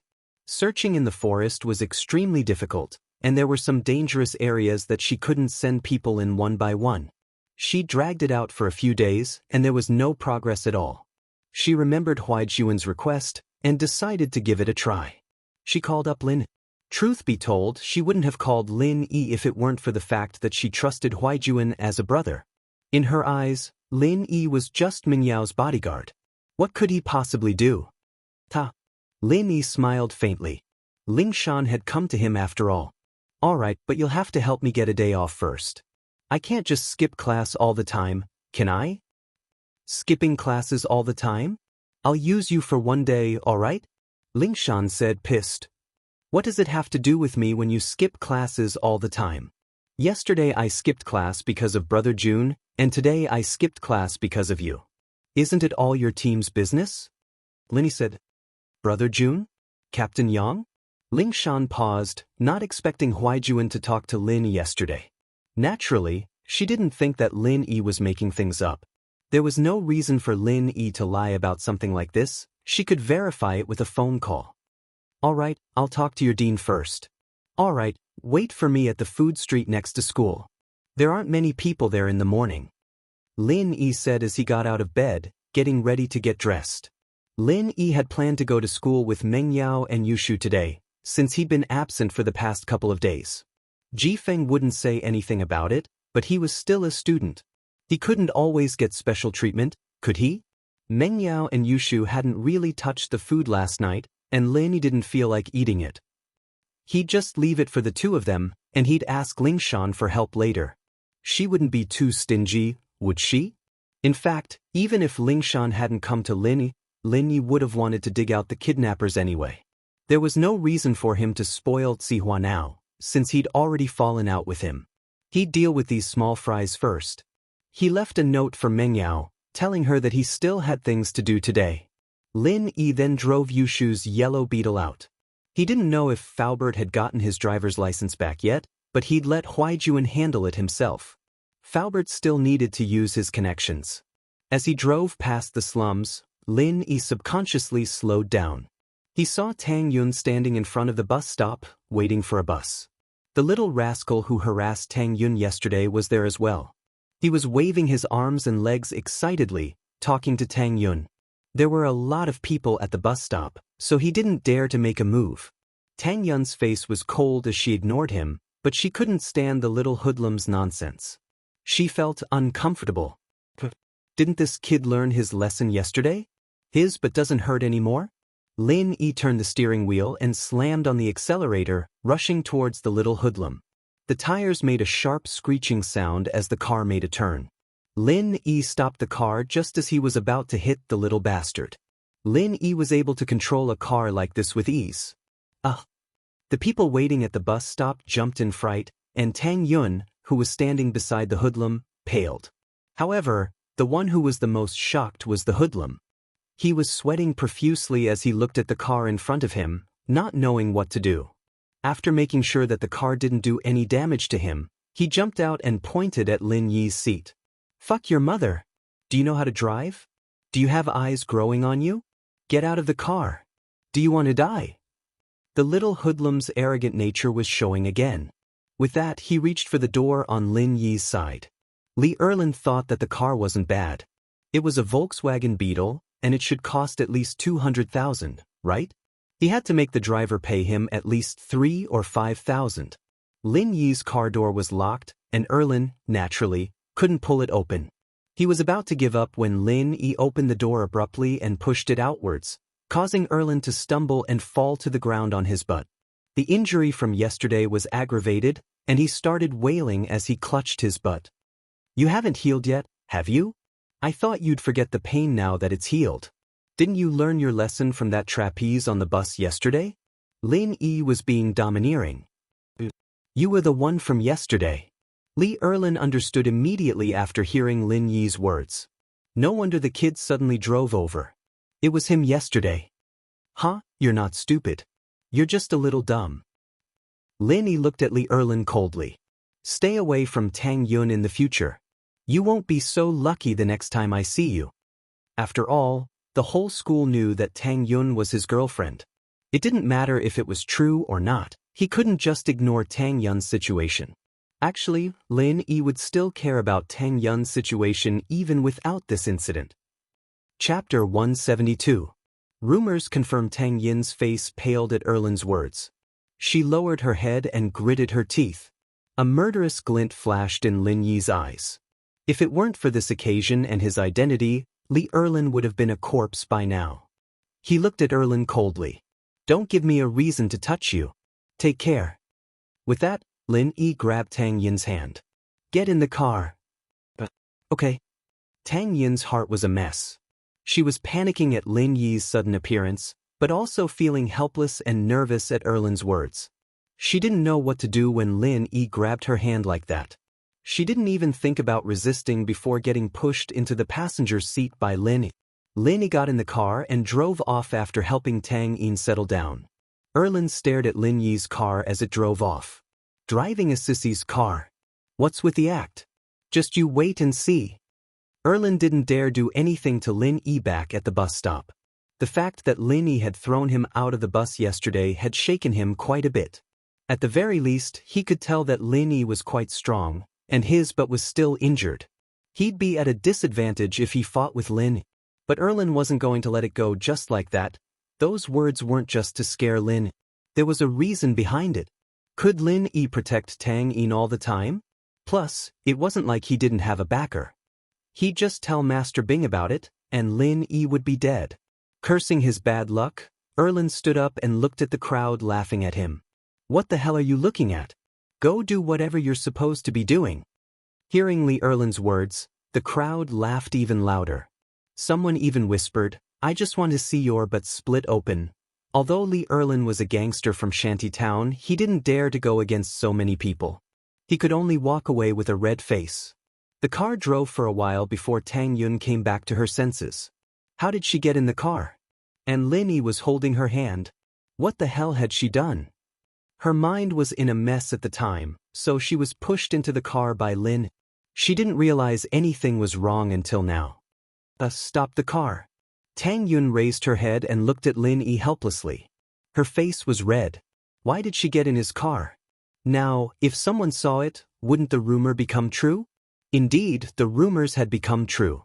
Lu Xinwen was about to call out to Tang Yun when Lin Yi grabbed her hand and got on the car. Xinwen opened her mouth, but nothing came out. Tang Yun was already in Lin Yi's car, disappearing from her sight. That Yun girl, how dare she lie to me? She's already in Lin Yi's car, and she's still saying it's nothing. Xinwen stomped her feet. What should we do? Does she not remember Xiaofen's lesson?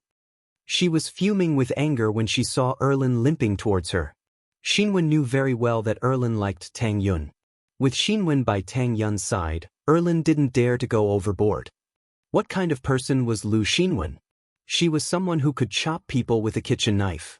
She didn't care about her own life. Erlin didn't want to mess with someone like that. Li Erlin, why are you twisting around? Are you itching for a beating? Do you want me to loosen it for you? Xinwen vented her anger on Erlin. No. When I fell and I can't walk properly. Erlin quickly shook his head. He couldn't afford to mess with this woman. Erlin felt that he was so unlucky. Not only did he get bullied by Lin Yi, but he also got scolded by Xinwen. He had to tell Master Bing about this and let him know how powerful he was.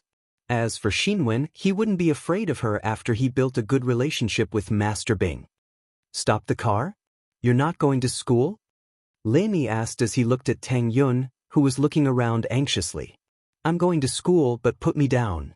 What if someone sees me? Tang Yun was panicking, but she didn't dare move. How could she open the door on his speeding car? I have something to do in the morning, so I won't be going to school. I'll drop you off at the food street later, Lin Yi smiled. Is that okay now? Why you like this? Tang Yun wanted to refute, but couldn't find a reason. She could only glare at Lin. Ever since she met Lin Yi, their relationship had become complicated. Believe it or not, I just happened to pass by, Lin Yi shrugged innocently. Tang Yun didn't believe him. How could there be such a coincidence? They met yesterday, and they met again today? But Tang Yun pouted. She couldn't argue with Lin Yi, and felt wronged. She turned her head and looked out the window, trying not to look at Lin Yi. Yesterday, did you make up a rumor? Tang Yun looked at the scenery outside the window and suddenly remembered that she had something to ask Lin Yi. Yesterday? Lin Yi paused and looked at Tang Yun. He didn't understand. What happened yesterday? Tang Yun couldn't tell if Lin Yi really didn't know, or if he was pretending. She gritted her teeth and said, You wrote me a love letter. I wrote you a love letter? Lin Yi paused again. He remembered the rumor in school yesterday and smiled bitterly. Am I such a boring person? If I wanted to pursue you, why would I need to make up a rumor? Although Lin Yi's words were shameless, Tang Yun didn't doubt it this time. Indeed, Lin Yi was right. If he wanted to pursue her, why would he need to make up a rumor? He had already made her mother happy and wanted her to be friends with him. Why would he make up a meaningless rumor? That would only make her angrier. Maybe someone saw it and misunderstood. Lin Yi thought to himself, My little aunt, I'm crazy to make up a rumor. There are 2 misses at home, and I even lost my temper last night. Oh. Tang Yun replied pitifully. She pouted, Then next time, don't always look for me. Or else, people will think that it's true. It's really a coincidence. Lin Yi was helpless. How could he explain this? Every time was a coincidence. Tang Yun ignored him and sat there quietly with her hand under her chin. The car drove to the food street behind the school. Lin Yi parked the car and opened the car's central lock. Chapter 173. Guaranteed to be genuine. Tang Yun turned around helplessly to look at Lin Yi. My mom wants you to bring a friend to my house this weekend. Go to your house this weekend? Lin Yi blinked. What for? I don't know. Tang Yun said subconsciously. She was afraid that Lin Yi would come to her class and ask her for more details. My mom wants you guys to have barbecue. With that, Tang Yun ran towards the school without looking back, leaving Lin Yi with a face full of shock. Where's your house? He knew that Tang Yun's house was in the slums, but the slums were huge. Who knew where Tang Yun's house was? As for why Mrs. Tang had invited him and Kong Xiaobo to barbecue, It was probably because she'd tested the recipe yesterday and found it to be workable. That was why she'd invited Lin Yi and Kang Xiaobo to try it first to show her gratitude. Lin Yi shook his head and closed the car door, waiting for Lingshan. Half an hour later, Lin Yi got another call from Lingshan. Lin Yi, the dean of your school's pretty easygoing, giving you a leave just like that? Where are you? I'll go find you. The food street behind the school. Lin said. He had Jifeng's weakness in his hands, of course he'd give him a leave. Plus, Lingshan had probably told him that it was official business. Jifeng naturally wouldn't stop her from doing stuff like that. Wait for me, I'll be right there. Lingshan hung up with that, and about 10 minutes later, Lin Yi saw a civilian cheetah SUV with a license plate starting with Songji. Songji was a civilian license plate that the police had created for convenience, but the number was already known to the public now. There was no difference between a police car and a police car, and a lot of rich and powerful people would even use their connections to get a license plate like this, just so they could enjoy the privilege of being on the road. Lingshan didn't see Lin Yi when she got to the food street, only seeing a yellow Beetle parked at the roadside. She was just about to give Lin Yi a call when the Beetle's door opened and Lin Yi got out, walking towards her. Your car? Lingshan looked at Lin Yi's Beetle. According to her investigation, Lin Yi was hired by Pengzhan to protect Meng Yao. There was a possibility that Lin Yi would be assigned a car, but there was no way he'd get a car like this, was there? This didn't fit the image of Lin Yi's bodyguard at all. It's Yu's shoes. Lend it to me for a couple of days. Lin Yi didn't hide it. There was a license plate on the car, and Lingshan could just check the owner if she wanted to. All right, get in then. Lingshan pointed at the passenger seat. Lin Yi opened the door and got in. Lingshan started the car and drove to the police station. After a while, Lingshan saw that Lin Yi wasn't saying anything. She frowned. Aren't you going to say something? Say what? Lin Yi turned to look at Lingshan, sizing her up. Aren't you the one looking for me? What do you want me to say? I wanted to say that my leg's healed, and I'm not afraid of you anymore. You can pinch me all you want. You! Lingshan was a little pissed off. She really didn't know what Captain Yang saw in Lin. Why would he recommend someone like this to her? Lin Yi's shameless words reminded her of the scene in the hospital that day. Bastard! Lin Yi said with a hateful tone. Of course, Lin Yi said faintly as he leaned back on the seat and closed his eyes. Lingshan didn't know what to say. Lin Yi's words made her speechless. Can you help me find the bank robber that day? You called me here, and you're asking if I can? Lin Yi curled his lips. I really don't know how you got promoted. Other than being a tiger, why don't you have any brains? Lingshan almost drove the car into the wall. Wasn't this Lin Yi a little too mean? What did he mean by being a tiger? It was true that she was a little impulsive, rushing to the front every time there was a suspect, but that wasn't a tiger, was it? It was just a little more heroic. But Captain Yang had said that she had this shortcoming.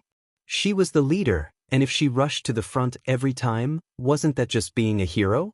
Actually, Lingshan didn't really think that much.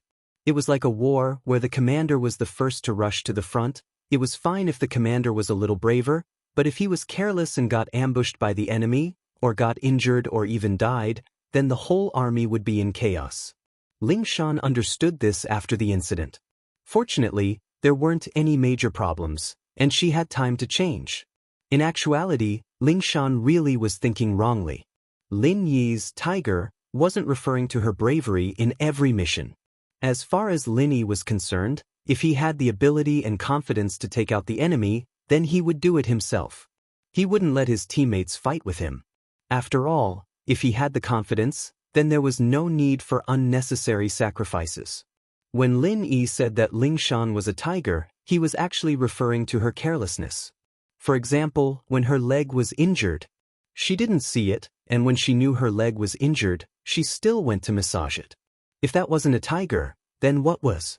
But then I hope that with your help, young Master Lin, we'll be able to catch those bank robbers that ran away that day. Lingshan gritted her teeth and said hatefully, if we can't catch them, then we'll deal with them later. Let's try. Lin Yi nodded. I can't guarantee anything. Ling Shan really wanted to kick Lin Yi out of the car. If you can't guarantee anything, then what's the point of pretending? Where are you going? Lin Yi asked. To the police station, and then we'll discuss how to catch the suspects. Ling Shan explained. No need. We'll go straight to the area you guys are looking for. Lin Yi shook his head. He knew his strength the best, and discussing wasn't going to work. If those people were really in the area, he'd be able to sense them. If they weren't, then there was no point in discussing. Was? Ling Shan blinked. Just the two of us. Chapter 174. Sister-in-law and sister-in-law, why wouldn't I dare? Ling Shan knew that Lin Yi was trying to goad her, but she still agreed to it. It was all because of the words Lin Yi said just now. As a former special ops instructor, Ling Shan had nothing to be afraid of. Even if things didn't work out, she'd be able to escape. As for Lin, since he'd asked for it, he couldn't blame anyone else. As far as Ling Shan was concerned, Lin Yi wasn't a bad fighter, but he hadn't gone through professional training and life and death battles. There was still a gap between them. If Lin Yi dared to go, why wouldn't she? Let's go then. Lin didn't care about Ling Shan's reaction. Ling Shan felt like she was playing the lute to a cow. She'd made such a bold statement, and Lin Yi had to at least give her some sort of response. Even a compliment of bravery would do, but Lin Yi didn't say anything at all. According to the surveillance footage we got from the city management, as well as the traffic footage from the main roads, we can confirm that the suspect is hiding in the forest up ahead. Ling Shan said, suppressing her anger. We also found the car nearby, and we found Baldi and Ma Lao's corpses in an abandoned warehouse. Ling Shan explained, suppressing her anger. We also found the robber's car nearby, and we found Baldi and Ma Lao's bodies in an abandoned warehouse. The robbers have a lot of cash in their hands. If they leave this place with the cash, they will definitely be noticed by the nearby checkpoints. So we judge that if the kidnappers care about the money, then they must still be nearby. In other words, if they throw away the money, they might run away? Lin Yi nodded and asked. You could say that, Ling Shan said. But if we can get the cash back, we'll have solved half of the case, and I'll be able to answer to my side.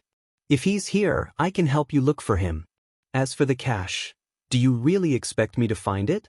Do you think I'm a police dog? Lin Yi rolled his eyes. By the way, didn't your captain call himself Hound? You can let him try, Screech. The car screeched to a halt on the side of the road, and both Ling Shan and Lin Yi leaned forward from the inertia. What's wrong with you? Lin Yi frowned, not understanding why Ling Shan would have such a big reaction. Don't you dare insult Captain Yang. If you insult him again, please get off the car. Ling Shan glared at Lin Yi, her eyes spitting fire, as if she wanted to eat Lin Yi alive. She looked exactly like the lioness Lin Yi had described. So this was the reason? Lin Yi didn't know what to say. Ling Shan was protecting Huaijuan like this. Could it be that she liked Huaijuan? You like Huaijuan? Linist. Please don't insult the pure sibling relationship between me and Captain Yang. Ling Shan, on the other hand, corrected him with a serious tone. Don't use your dirty thoughts to think about my relationship with Yang Duo. I protect him because I respect and worship him. He's like a teacher. Ever since I entered the police station, he's been teaching me, encouraging me, and watching me grow. Ha! Lin Yi smiled faintly. Then, would you be mad if Huaijuan called you a police dog? Ling Shan paused, not sure why Lin Yi would ask that all of a sudden, but she shook her head. Why would I? Captain Yang's like a teacher to me. Isn't it normal for him to joke around with me? Ha! Lin Yi didn't say anything else. Huaijuan had been the same when he'd first joined the Special Ops team, and Lin Yi had been guiding him step by step. Their relationship was even deeper than Ling Shan's, and that was the kind of friendship that could only be replaced by that of Huaijuan. It was the kind of friendship that could only be replaced. And so, even if Lin Yi were to point at Huaijuan's nose and scold him, Lin Yi would just smile at him. In fact, Lin Yi used to protect his teammates in front of outsiders, but he didn't hold back when he scolded his teammates in front of his own people. Huaijuan was a big man, and he'd cried in front of Lin Yi, a captain who was younger than him. Of course, Lin Yi couldn't tell Ling Shan about this. All right, since you're protecting him, I won't say that anymore. Lin Yi nodded. But you can ask Huaijuan about it later, he doesn't mind me saying that about him. Ling Shan blinked, not understanding what Lin Yi was talking about. Her professional sensitivity had long since made her suspect that there was some secret between Lin Yi and Captain Yang, but because it involved Huaijuan, the person she respected the most, she didn't investigate too much. She believed that Huaijuan was a righteous man and wouldn't associate with bad people. But now, all the signs pointed to the fact that Lin Yi and Captain Yang had a lot of secrets that she didn't know about. She didn't dare ask Huaijuan, but she could ask Lin Yi. She had to get something out of this guy. Ling Shan thought, maybe I'm just too excited. Ling Shan said as she started the car again, her face a lot warmer than before. Lin Yi, you and Captain Yang, do you know each other? Ling Shan started beating around the bush. You could say that, but it was a long time ago. I've pretty much forgotten about him. If he didn't recognize me that day, I wouldn't even remember him. Lin Yi explained calmly, but Ling Shan wouldn't believe him. Forgotten? Huaijuan looked happier than if he'd caught a criminal. How could it be as simple as Lin Yi made it out to be? Ling Shan could tell that the captain was really excited that day. He was even talking a little incoherently. Is that so? Then how did you two meet? Ling Shan asked. Didn't your boss tell you not to ask questions you shouldn't ask? I heard you were a special ops instructor before. You shouldn't be this unruly, right? Lin Yi's one sentence blocked all of Ling Shan's questions. Do we have a confidentiality system? Ling Shan was speechless. What kind of confidentiality was that? You're not from the police force. You're not from the military. What's there to be secretive about? Even if Captain Yang was the captain now, how did you get to know him? You couldn't have anything to do with confidentiality, could you? Don't say it if you don't want to. Ling Shan said, trying to provoke him. It's not like we're on a mission. What's there to be secretive about? Yeah, I'll tell you when you become my sis-in-law or Huaijuan's sister-in-law. Lin Yi said with a smile. Chapter 175. Chapter 175 Lin Yi's search method. Your sister-in-law? Who's your brother? Captain Yang's sister? Who's Captain Yang's brother? Ling Shan asked, confused by Lin Yi's question. I'm Yang Huaijuan, Jun Bro, Lin Yi said with a smile. You call him Jun Bro? Ling Shan understood what Lin Yi meant right away. If he called Captain Yang Huaijuan Bro, then wouldn't Captain Yang be his brother? Wouldn't he be Captain Yang's brother then? Ling Shan's face went red. Do you want to die? Do you want me to kick you out of the car? Ling Shan had retired from the special ops, and no one had dared to tease her like this. Lin Yi was the first, and it wasn't the first time either. This pissed Ling Shan off. Was this guy sent by the heavens to purposely go against her? Miss Song, I'm just telling the truth. Things between me and Jun Bro can only be told to our own people, so if you want to know, you can choose one of them. If you don't want to know, then just focus on driving. Lin Yi was actually just joking, telling Ling Shan to keep her mouth shut in the future. She might say something wrong if she asked too much, and Lin Yi didn't want to continue on this topic. If you don't want to tell me, then don't. Stop finding excuses. Ling Shan humphed as she continued driving. The car was nearing the forest in front of them, and the car couldn't go any further once they reached the foot of the mountain. There was a police cordon at the foot of the mountain, and a couple of officers on duty were standing guard at the foot of the mountain. They quickly walked out when they saw Ling Shan's car. Ling Shan stopped the car at the foot of the mountain and got out with Lin. Captain Song. One of the officers saluted before greeting Ling Shan. Anything? Ling Shan asked. Nope. The officer shook his head. No one went up the mountain from here, and no one went down. All right, go do your thing. I'll go up and take a look. Ling Shan didn't have much hope. Captain Song, are you going up by yourself? The policeman looked at Lin Yi in surprise. Could this be Captain Song's rumored boyfriend, the one who couldn't wait to do it in the hospital? And this young man looks not bad and he looks quite sturdy. But why is Captain Song going up the mountain with him? After all, the robbers were still on the mountain. This was not a good place to talk about love. I'll go with Lin. Ling Shan pointed at Lin. As expected, the officer remembered that Ling Shan's rumored boyfriend was named Lin. It seemed like this guy really was Captain Song's rumored boyfriend. However, what were they doing going up the mountain at this time? Captain Song, be careful. Do you need to send a few of your brothers to follow behind? The officer wasn't reassured. Ling Shan was the vice captain, but she was still a woman. No need. Ling Shan, naturally, wouldn't let anyone follow her. Since Lin Yi had already said that it was only the two of them going up the mountain, wouldn't it be showing weakness if she brought someone along? The officer saw that Ling Shan was insistent, so he backed off to the side and watched as Ling Shan and Lin Yi walked up the mountain. The people in your team are quite concerned about you. Lin Yi was a little surprised. It seems like you have quite a reputation in the team. What do you think? Ling Shan rolled her eyes and glared at Lin Yi.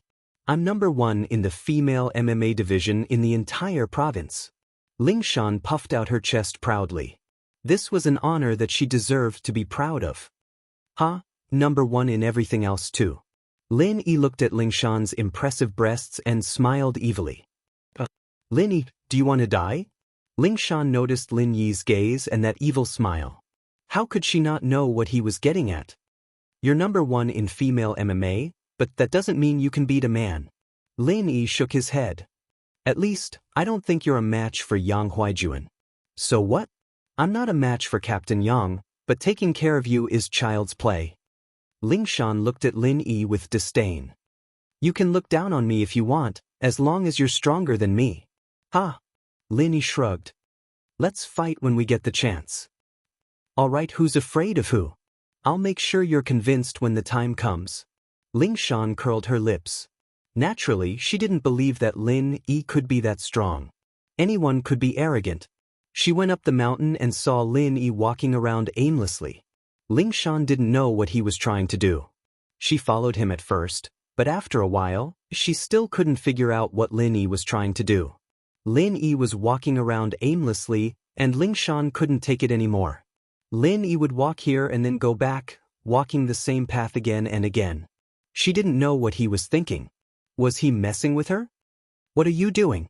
You're walking around, and I don't see you looking for the robbers. What are you doing? Ling Shan stopped. I'm looking. Lin Yi frowned. Don't interrupt if you don't know anything. If you want me to look, then shut up and follow me. Otherwise, I'll go down the mountain.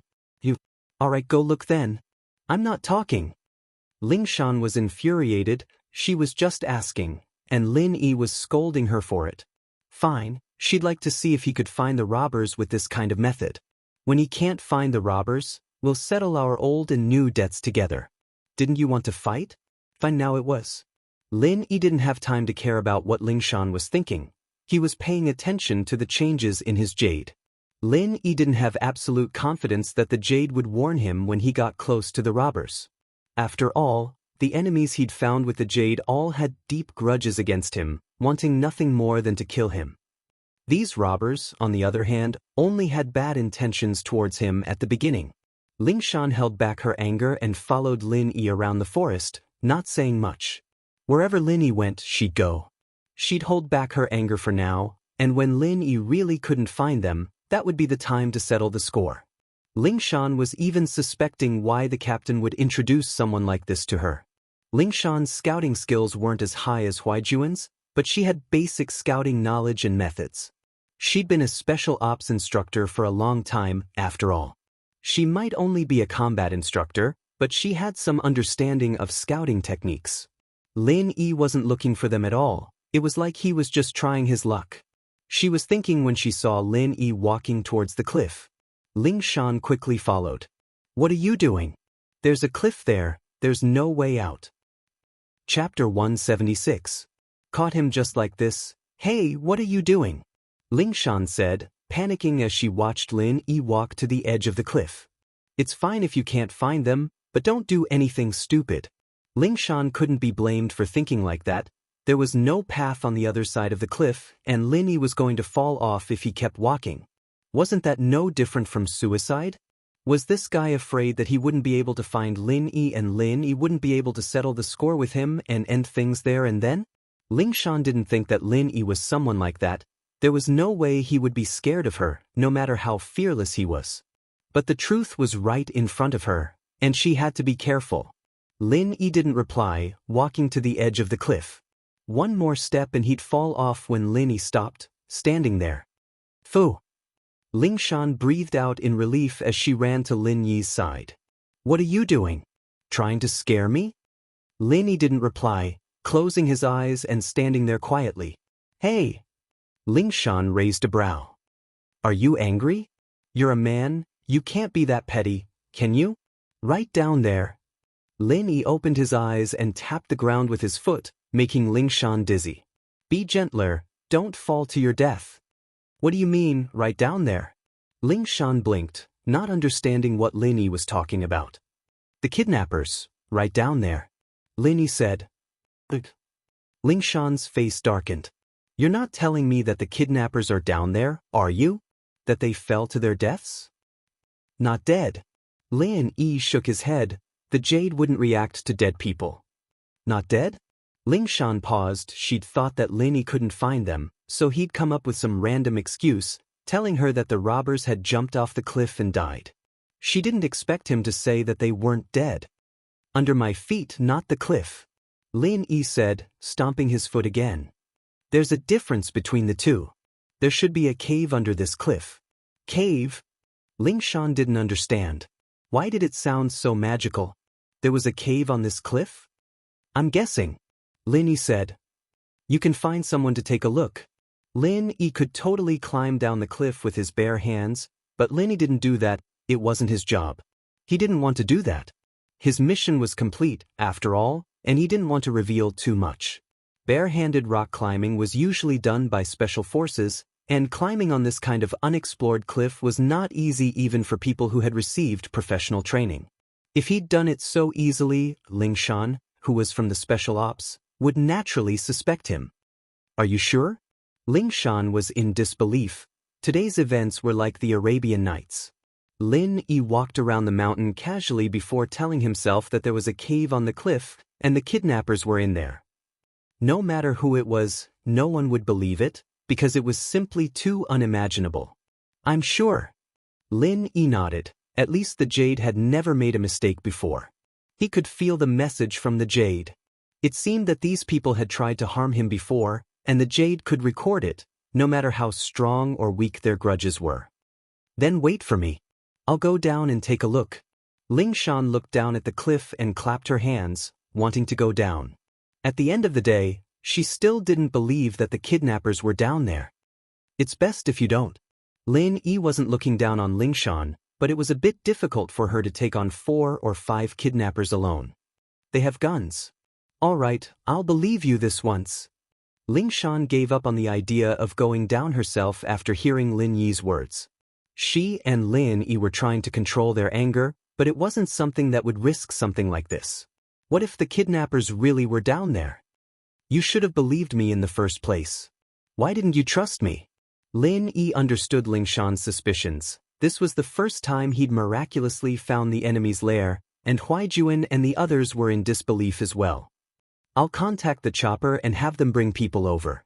Lingshan took out her phone, ready to give the order. It wasn't that she didn't use a chopper to search the area, but this was a forest, and the chopper couldn't fly too low. They'd only searched around in the air, and after finding nothing, they gave up. She really hadn't thought about flying the helicopter into the valley, but since Lin Yi had brought it up so confidently, Lingshan could only trust him. She'd just take it as Captain Yang's word. Can I go now? Lin Yi saw that Lingshan was getting ready to contact the chopper, and there wasn't much he could do here anyway. Lingshan rejected decisively. We'll talk about it after we catch them. I still need to go back to class. Lin Yi said. I'll send you back. Lingshan didn't agree. All right. Lin Yi sat on the ground, looking up at Lingshan from the bottom up. So majestic, so majestic.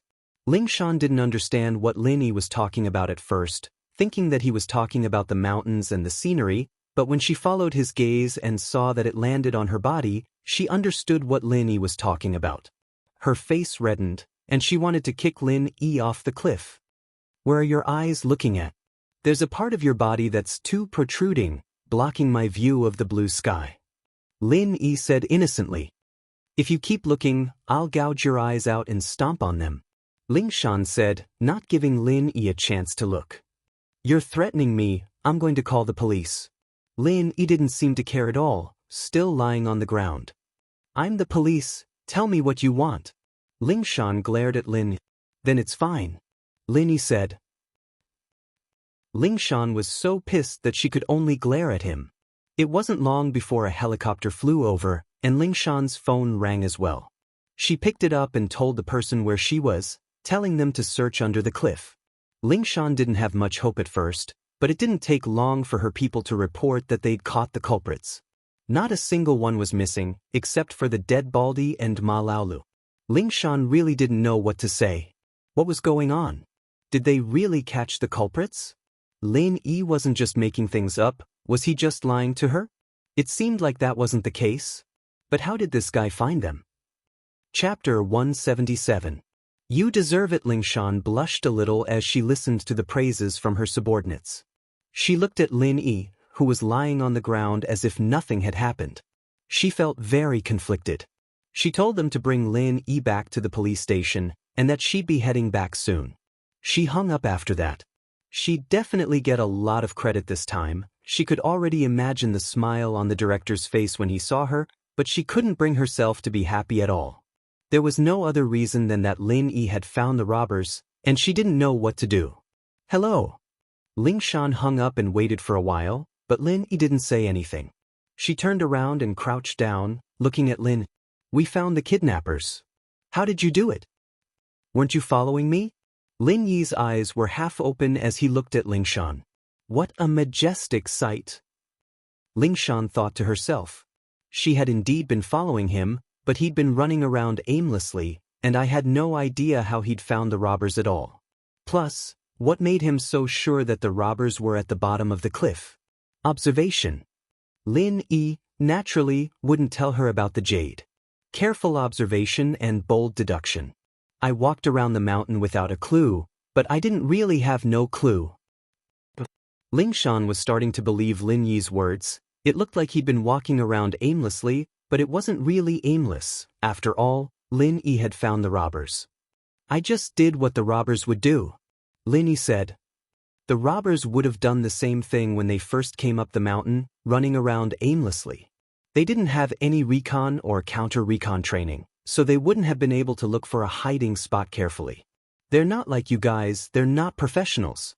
So, I thought about things from the robbers' point. What would I do if I were them? That's why I wandered around the mountain. I couldn't find a place to hide. Eventually, I set my eyes on the place that people would most likely overlook and would least suspect. If I were a robber, I would take the risk and send someone to explore the cliff to see if there was a cave below. If there is, then it will be very difficult to be discovered if I hide inside. With enough food, I can basically live peacefully for a while. When the limelight is over and the checks are not strict, then I can find an opportunity to escape. That's it. Ling Shan, on the other hand, felt that Lin Yi was making up some nonsense. It made sense, and it explained why he was wandering around the mountain earlier. What else can I do? Lin Yi shrugged. Did I bring any high-tech equipment? Not really. Ling Shan nodded, believing Lin Yi's words. But that's a pretty bold guess. It's not bold. Since the robbers aren't as professional as you guys are, do you think they're more professional than you guys? Lin Yi asked.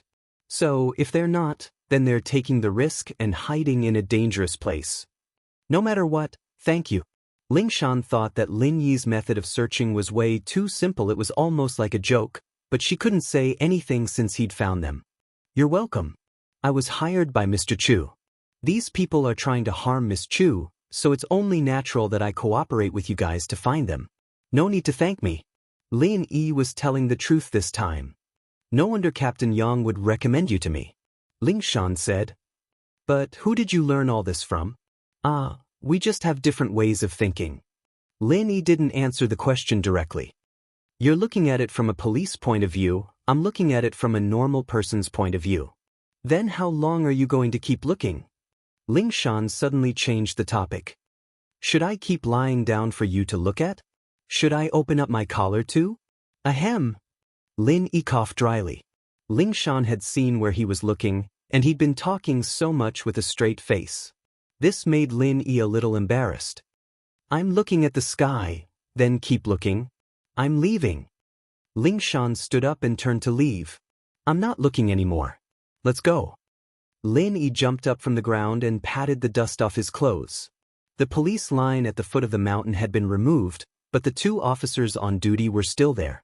They were waiting for Ling Shan to come down from her car. Captain Song, you're the best. You just walked around the mountain and you found their hideout. Evidently, the 2 officers had received the news that the robbers had been arrested. Ling Shan blushed. This wasn't her work at all, it was Lin Yi who'd found it.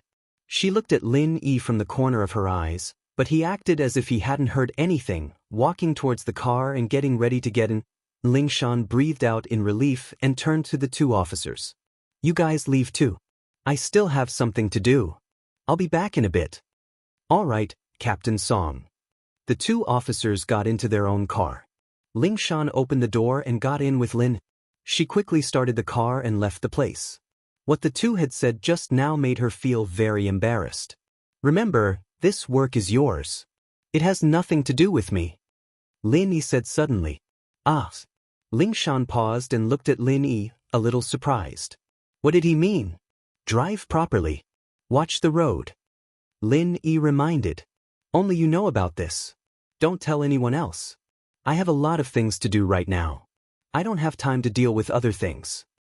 There's a reward at the police station.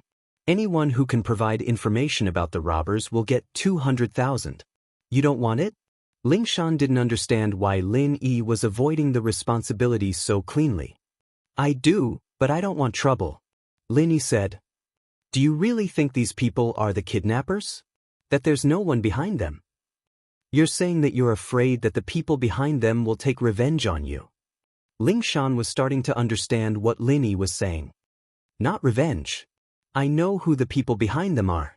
Lin Yi shrugged nonchalantly. I ruined their plans. Naturally, they'll know of my existence. But that's not the trouble I'm talking about. I don't want to get involved in what happens after this. I'm only employed by Pengzhan. Do you understand? Just say that you don't want to meddle in other people's business. You don't need to talk so much nonsense. Ling Shan was pissed. So the reason Lin Yi said all this was so that she wouldn't have to bother him in the future. Chapter 178. Chapter 178, Injustice. Ling Shan's lips curled. Don't think that just because you got lucky and got the kidnappers, you're good. Tricks like that weren't worth mentioning at all. It might work once in a while, but it wasn't the way to go. Of course, Ling Shan didn't know that Lin Yi was just bullshit. There was no way Lin Yi would use such a stupid method to find the kidnappers. Huai Juan wouldn't have recommended him if that was all he had, and he wouldn't have come here to join in the fun. Ling Shan, on the other hand, was just pissed off at Lin Yi's perverted eyes. She thought he was a shameless person as well. Don't worry, I won't trouble you unless it's something big, young Master Lin. Ling Shan curled her lips. He was just a bodyguard, not a real young master, and yet he was putting on airs like that. Did he really think he was that capable? Ah, that's good. Lin Yi nodded, pleased. Do you know this Li Zihua? Li Zihua. Ling Shan's eyes narrowed as if she'd thought of something. You're saying that you suspect the mastermind behind these kidnappers is Li Zihua? It's not a suspicion, it is. Lin Yi said. Is it? How do you know? Ling Shan asked, surprised. Is it Mr. Chu? No, it's Li Zihua himself. Lin Yi didn't hide anything from Ling Shan. It'd save him a lot of trouble if she could investigate Zihua and send him to jail. Li Zihua himself? He told you that? Ling Shan looked at Lin Yi oddly, finding it hard to believe. Do you have proof? He tried to get me to join his faction yesterday. Lin Yi said. He's just a representative of the interested party. That's all I know, but I rejected him. As for proof, of course I don't have it. He's very arrogant, and he's not afraid of getting dragged into this at all. So it's him. Ling Shan tightened her grip on the steering wheel. I've been investigating him, but there's a lot of resistance. The person behind him has a lot of power. Even Captain Yang couldn't handle him, let alone me. Ling Shan was very angry as she spoke, but it wasn't surprising. This was the first case she'd taken on after entering the police force, and it involved Zihua and the person behind him. It was as if there was an invisible hand obstructing the investigation, and the pressure from all sides forced Lingshan to give up on the case. This had become a thorn in Lingshan's heart. She knew that it wouldn't be enough to get rid of Sihua, but Sihua was a cunning man, and his business dealings were both black and white as well. It was almost impossible to get anything on him without evidence. Lingshan couldn't do anything to him at all. Who's the person behind him? Lin asked.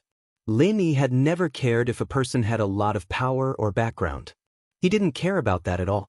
Back when he'd saved Ning from a general's manor in a small country in Africa, Lin Yi had kicked the general's son in the balls, but the general's son hadn't even dared to let out a fart. He had an army, he had weapons, but it was useless against Lin. Lin Yi could enter the general's manor without a care in the world, so naturally he could come a second time. He could have opinions about Lin Yi and he could take revenge, but the next time Lin Yi came, it wouldn't be his son's balls that were kicked in, but his head. There were simply too many people who died in Lin Yi's hands. Drug dealers, gambling kings, underworld tycoons. The person behind Sihua wasn't much at all, and Lin Yi could make him disappear from the face of the earth without a trace. He's from the capital. You wouldn't know him even if I told you, Lingshan said vaguely, evidently not wanting to talk about it. Oh. Lin Yi could tell that Lingshan's emotions weren't normal. He looked at her deeply as if this was a taboo. It's better if you don't get involved in this. Lingshan said, caring for Lin.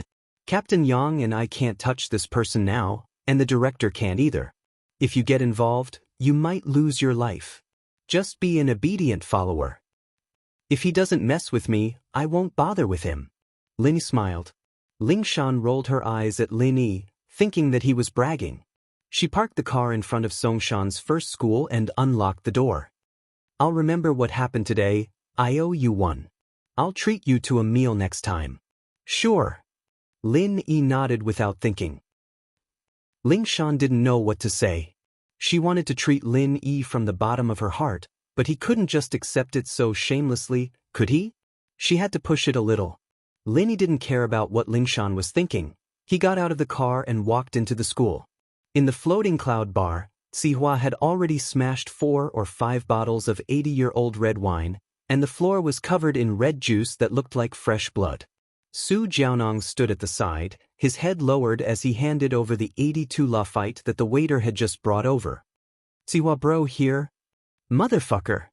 Sihua took the wine and smashed the LCD TV in front of him with a glass stick. A crack appeared on the LCD, and the red wine splashed everywhere. The 82 lafite was worth a lot, but it depended on what it was compared to. Compared to 2 golden class masters, this red wine was nothing. Those were 2 golden class masters. One was golden class early phase, and the other was golden class peak. They were people who could do whatever they wanted in the city, and yet they died in a car accident. This was something that Sihua couldn't accept.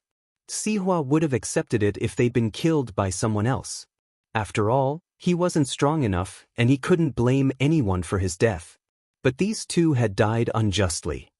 Sihua had the investigation results in his hands, and he wasn't at ease at all. He'd sent a few more experts to investigate the accident, but the results were still the same. The left front tire burst, and the car suddenly veered off course. Because the car was going too fast, it lost control and crashed directly into the ditch. As for how the left front tire burst, it was unknown because the tire had been burned to ashes. At present, they could only make a judgment from the tire marks on the road. Sihua suspected that Lin Yi had done something to it, but he didn't have any proof. Besides, he didn't believe that Lin Yi could do anything to a speeding car, but Sihua was still going to put the blame on Lin Yi. If it weren't for the fact that they were after him, would these 2 golden class masters have died in a car accident? Chapter 179. Chapter 179. Master Bing. Sihua knew that he'd be the target of a torrent of abuse from that person, but he had to make the call. If he didn't and that person got the news first, it'd be the end of his job as the spokesperson. Sihua, on the other hand, was a man of his own stature. He was a man who could shake the world with a single stomp of his foot, a man who could summon the wind and rain, but that was only on the surface. One word from the person behind him, and a new Sihua Wang, or Sihua Sun, would take over his position. As a result, Sihua had to be careful and cautious in front of the person behind the scenes. Boss? Sihua said as he dialed up the person behind the scenes. Hurry up, I'm in a meeting. The person's impatient voice sounded after the call was connected. Everyone else treated Sihua with respect, but this person didn't seem to care about him at all. Boss, Li Yao and Zhang Long got into a car accident. Sihua said carefully.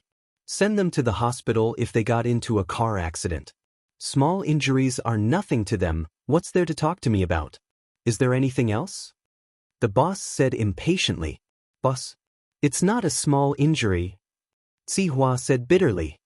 Boss, they got a flat tire on the national highway, and the car went straight into a ravine. Serious injuries? The boss's voice deepened, evidently starting to take the situation seriously. Dead? Sihua said. What? Dead? The boss's voice was visibly shocked. Wait a sec, I'll talk to you outside the meeting room. All right. Sihua said quickly. After a while, the voice of the behind-the-scenes boss came from the phone again. What's going on? They died in a car accident? 2 golden class masters? Boss. It's like this. Sihua didn't dare hide anything, and told the boss about how he'd met Lin Yi yesterday, and how he'd gotten Li Yao and Zhang Long to kill off Lin Yi after Lin Yi's rejection. Lin? The boss repeated the name. This was done by him? I'm not sure myself, boss. But from the looks of it, he's probably on the same level as Li Yao. Sihua said. The same level as Li Yao? That means he's an early golden class? Are you sure? The behind-the-scenes boss asked. I'm pretty sure. Sihua said. Okay, I know about this, said the behind-the-scenes boss faintly. I still have a meeting, but don't think that I won't hold you accountable. You'd better behave yourself during this period of time. In addition, Lil Bing will go to your place to play for a few days. Okay, is it Master Bing? That's great, boss, don't worry, I'll treat you well. Sihua promised. This Master Bing was called Zhao Qibing, the illegitimate son of the boss behind the scenes. Of course, not many people knew about this, but Sihua was one of them. Zhao Qibing's identity on the surface was a young entrepreneur in the province, but if it wasn't for the support of the boss behind him, he wouldn't have been able to make it big from a young age. After hanging up, Sihua breathed out in relief. From the tone of the behind-the-scenes boss, at least he didn't have the intention to replace him. The severity of the investigation was far lower than he had imagined. But the fact that the behind-the-scenes boss sent his illegitimate son to his place meant that the boss was more or less dissatisfied with him. Sending Zhao Qibing over was more or less to keep an eye on him. Sihua knew very well what kind of person Zhao Qibing was. He was a typical playboy, and perhaps it was because of the fact that he was an illegitimate son that he'd been suppressing for too long. Now that it had erupted, he was even more arrogant and playboy than the boss's son. So, this could be said to be a good opportunity. As long as he did what he liked and let Zhao Qibing have a good time here, everything would be solved. With that thought, Sihua's mood improved again. When Lin Yi returned to school, it was just the 4th period after break. Boss, you're too amazing, aren't you? Missing class every day? Kong Xiaobo turned around and said softly.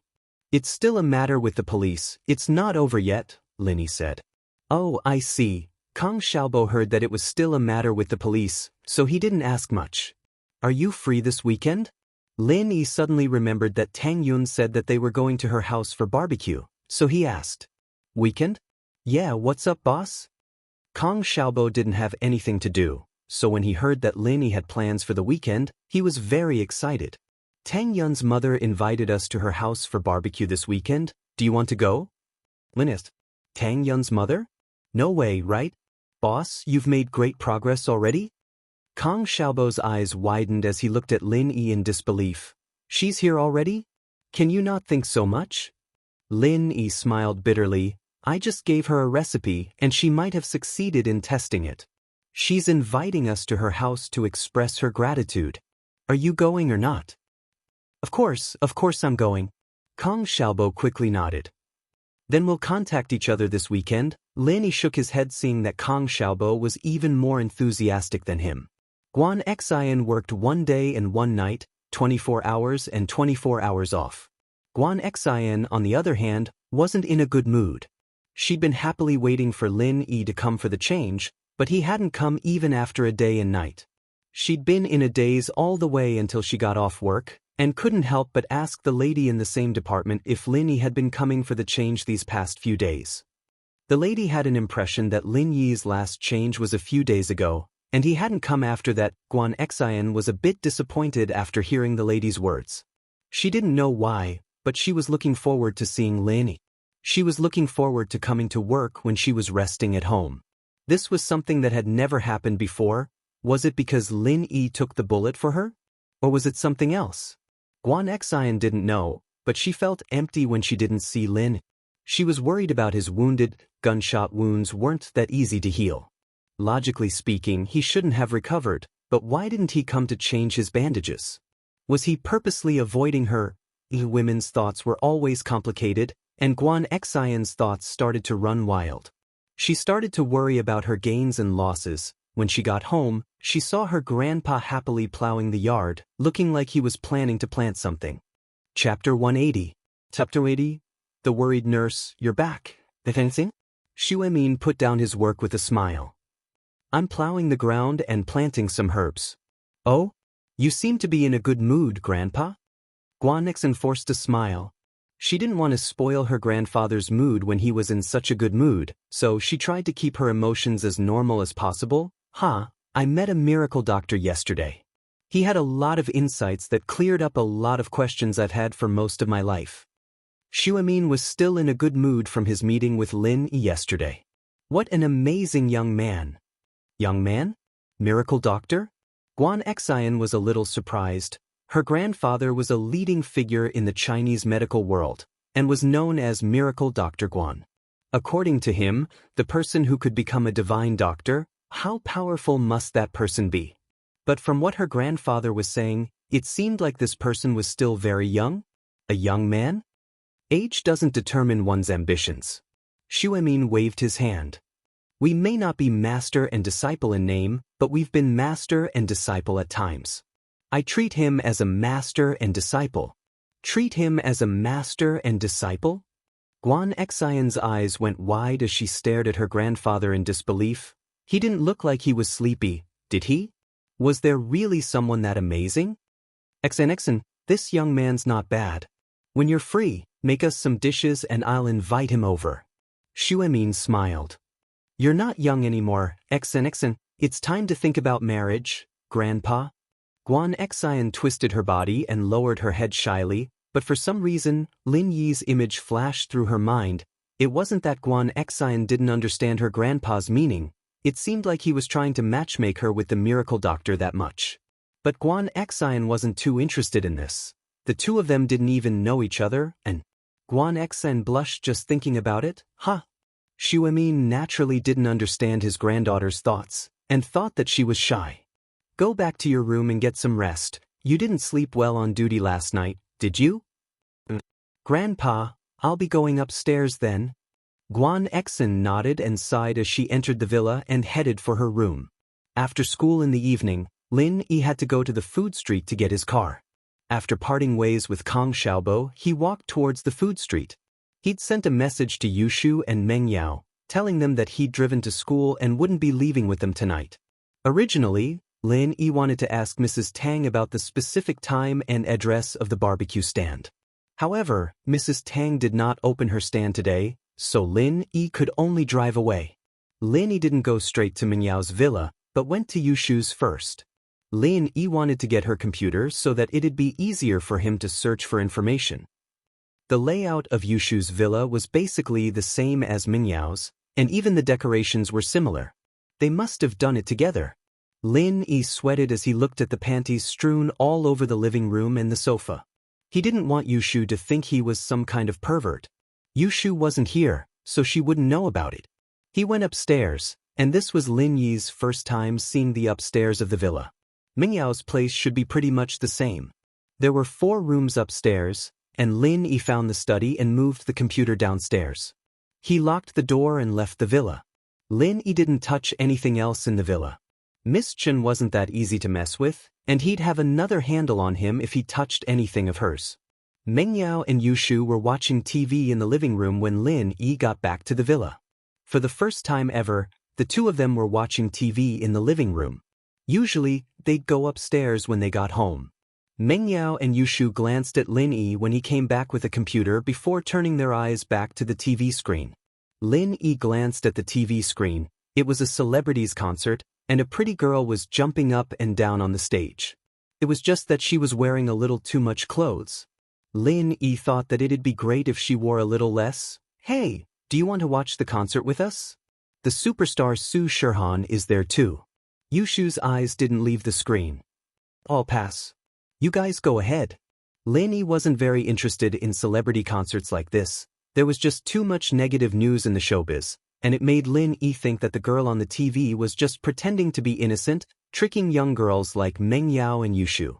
Mengyao and Yushu didn't show too much displeasure when Lin Yi didn't watch the concert. The girl was their idol, after all, and it didn't matter to them whether Lin Yi liked her or not. Lin Yi carried the computer back to his room, only to find that the network card's light wasn't on after connecting it.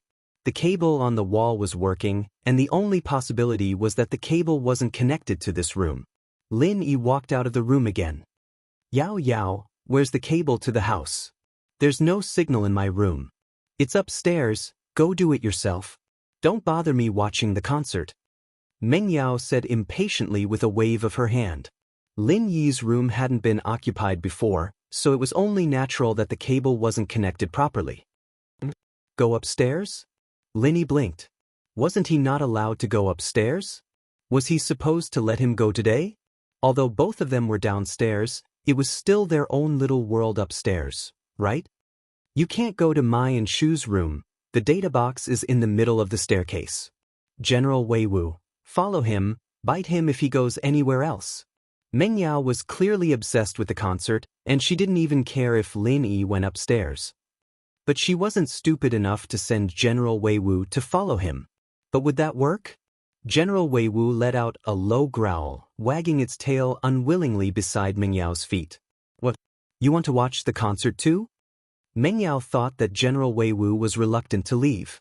Perverted dog. Woof. General Wei Wu growled again and ran towards Lin. However, it didn't dare get too close to Lin Yi, following behind Lin Yi meekly. Lin Yi was excited and nervous at the same time. He'd gone to Yushu's house earlier, and he'd gone to the second floor, but it had been a long time since anyone had lived there. Yushu had moved in for a while now, and there was nothing to be excited about in an empty room. Chapter 181. Chapter 181. Secrets in the computer. But since Mengyao had said that the data box was between the first and second floors, there was no way Lin Yi was going upstairs. General Wei Wu couldn't stop him, and wouldn't stop him, but Lin Yi wasn't the type of person who liked to peep at people. Even if he were to go upstairs, he'd do it openly. What was the point of sneaking around like this? Lin Yi walked up the stairs quickly, and found a hidden data box on the wall between the first and second floors. It was wallpapered, and he wouldn't be able to tell if he didn't look closely. Lin Yi opened the data box. He didn't know much about the network, but the labels on the data box were clear. Evidently, the people living in the villa area were all rich people, and not many of them knew about the wiring.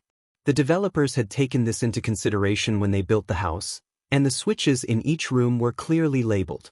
All they had to do was follow the instructions on the labels, and everything would be fine. As expected, the data box in his room didn't have a phone or internet connection. Lin Yi turned on the internet, but didn't need a phone. He had a phone after all, and didn't need a phone. With that done, Lin Yi closed the data box and went downstairs. Mengyao only glanced at him, noticing that he'd come down so quickly, and that General Wei Wu didn't react at all. She decided that Lin Yi probably hadn't gone up to the second floor, and so she turned her attention back to the TV. Yushu and Su Shihan were dancing excitedly. Lin Yi wasn't interested at all. He went back to his room and started looking at Yushu's computer. It was a branded computer, with nice specs and looks, but it was a little feminine. The case and monitor were very bright and colorful, and even the mouse and keyboard were very stylish. Girls like stuff like that. But Lin Yi wasn't picky about stuff like that. He'd just have to make do with it. He plugged in the computer and turned it on, entering the system in no time at all. Yushu's desktop was very clean, with almost no software. There were only QQ and Feishin, a video player, and a few other common software. There weren't any professional ones at all. Lin Yi opened the D drive of the computer. There were 2 folders inside. One was a video, and the other was a photo album. Lin Yi got a little excited when he saw the folder name. It couldn't be Yushu, could it? He turned his head to look at the locked door before opening the videos folder with shaky hands. As for Yushu, Lin Yi had always had a good impression of her. She was the type of girl that people liked easily. She looked like a brainless, carefree girl, but she was actually very shrewd. In contrast to Mingyao's arrogance, Yushu was much more approachable and approachable. She was basically the bridge between him and the miss, and it was only natural that Lin Yi had a good impression of her. Lin Yi was practically drooling at the thought of Yushu's explosively hot body. Hee, Miss Chen, you didn't think that I'd have something on you, did you? Lin Yi looked at the videos folder with a perverted gaze, only to feel a wave of disappointment wash over him. Damn it, it was all music videos or concerts of Su Shirhan. Where were the selfies? Lin Yi clicked on 2 random ones without much interest, and it was exactly the same as the one he'd seen on TV. The singer was quite pretty, but Lin Yi didn't want to waste his time on an imaginary idol. He'd rather use that time on his own things. Teasing Tang Yun, flirting with Yushu, bickering with Ling Shun. Even seeing Miss Chu glaring at him wasn't bad. It was better than watching videos of his idol. At least it was someone he'd seen in real life. Closing the videos folder, Lin Yi placed all his hopes on the albums folder, but Lin Yi didn't have much hope this time. After all, he'd been disappointed once before. There was a high chance that this albums folder contained pictures of Su Shirhan, if he were to go by the content of the videos. Lin Yi opened the albums folder, not as excited as before. But as soon as he opened it, Lin Yi's eyes widened. There were 2 folders in the albums folder. One was called Su Shirhan, and the other was called My Albums. Lin Yi's disappointed heart was once again filled with excitement. The Su Shirhan folder was automatically filtered out by him, and Lin Yi opened the My Albums folder. As expected, there were some scattered pictures inside, and from the names of the files, it was obvious that they were taken with a digital camera or a phone. Lin Yi's heart was filled with excitement. He quickly double-clicked on the first picture, anxiously waiting for the computer to respond. It only took a second, and Lin Yi's eyes were glued to the computer screen. Lin Yi's nature was the same as other normal boys. A bit of a pervert. The pictures opened, and it wasn't the selfie style that Lin Yi was expecting, but a normal life picture. Yushu was sitting on the sofa, looking a little lazy and immature, but still beautiful all the same.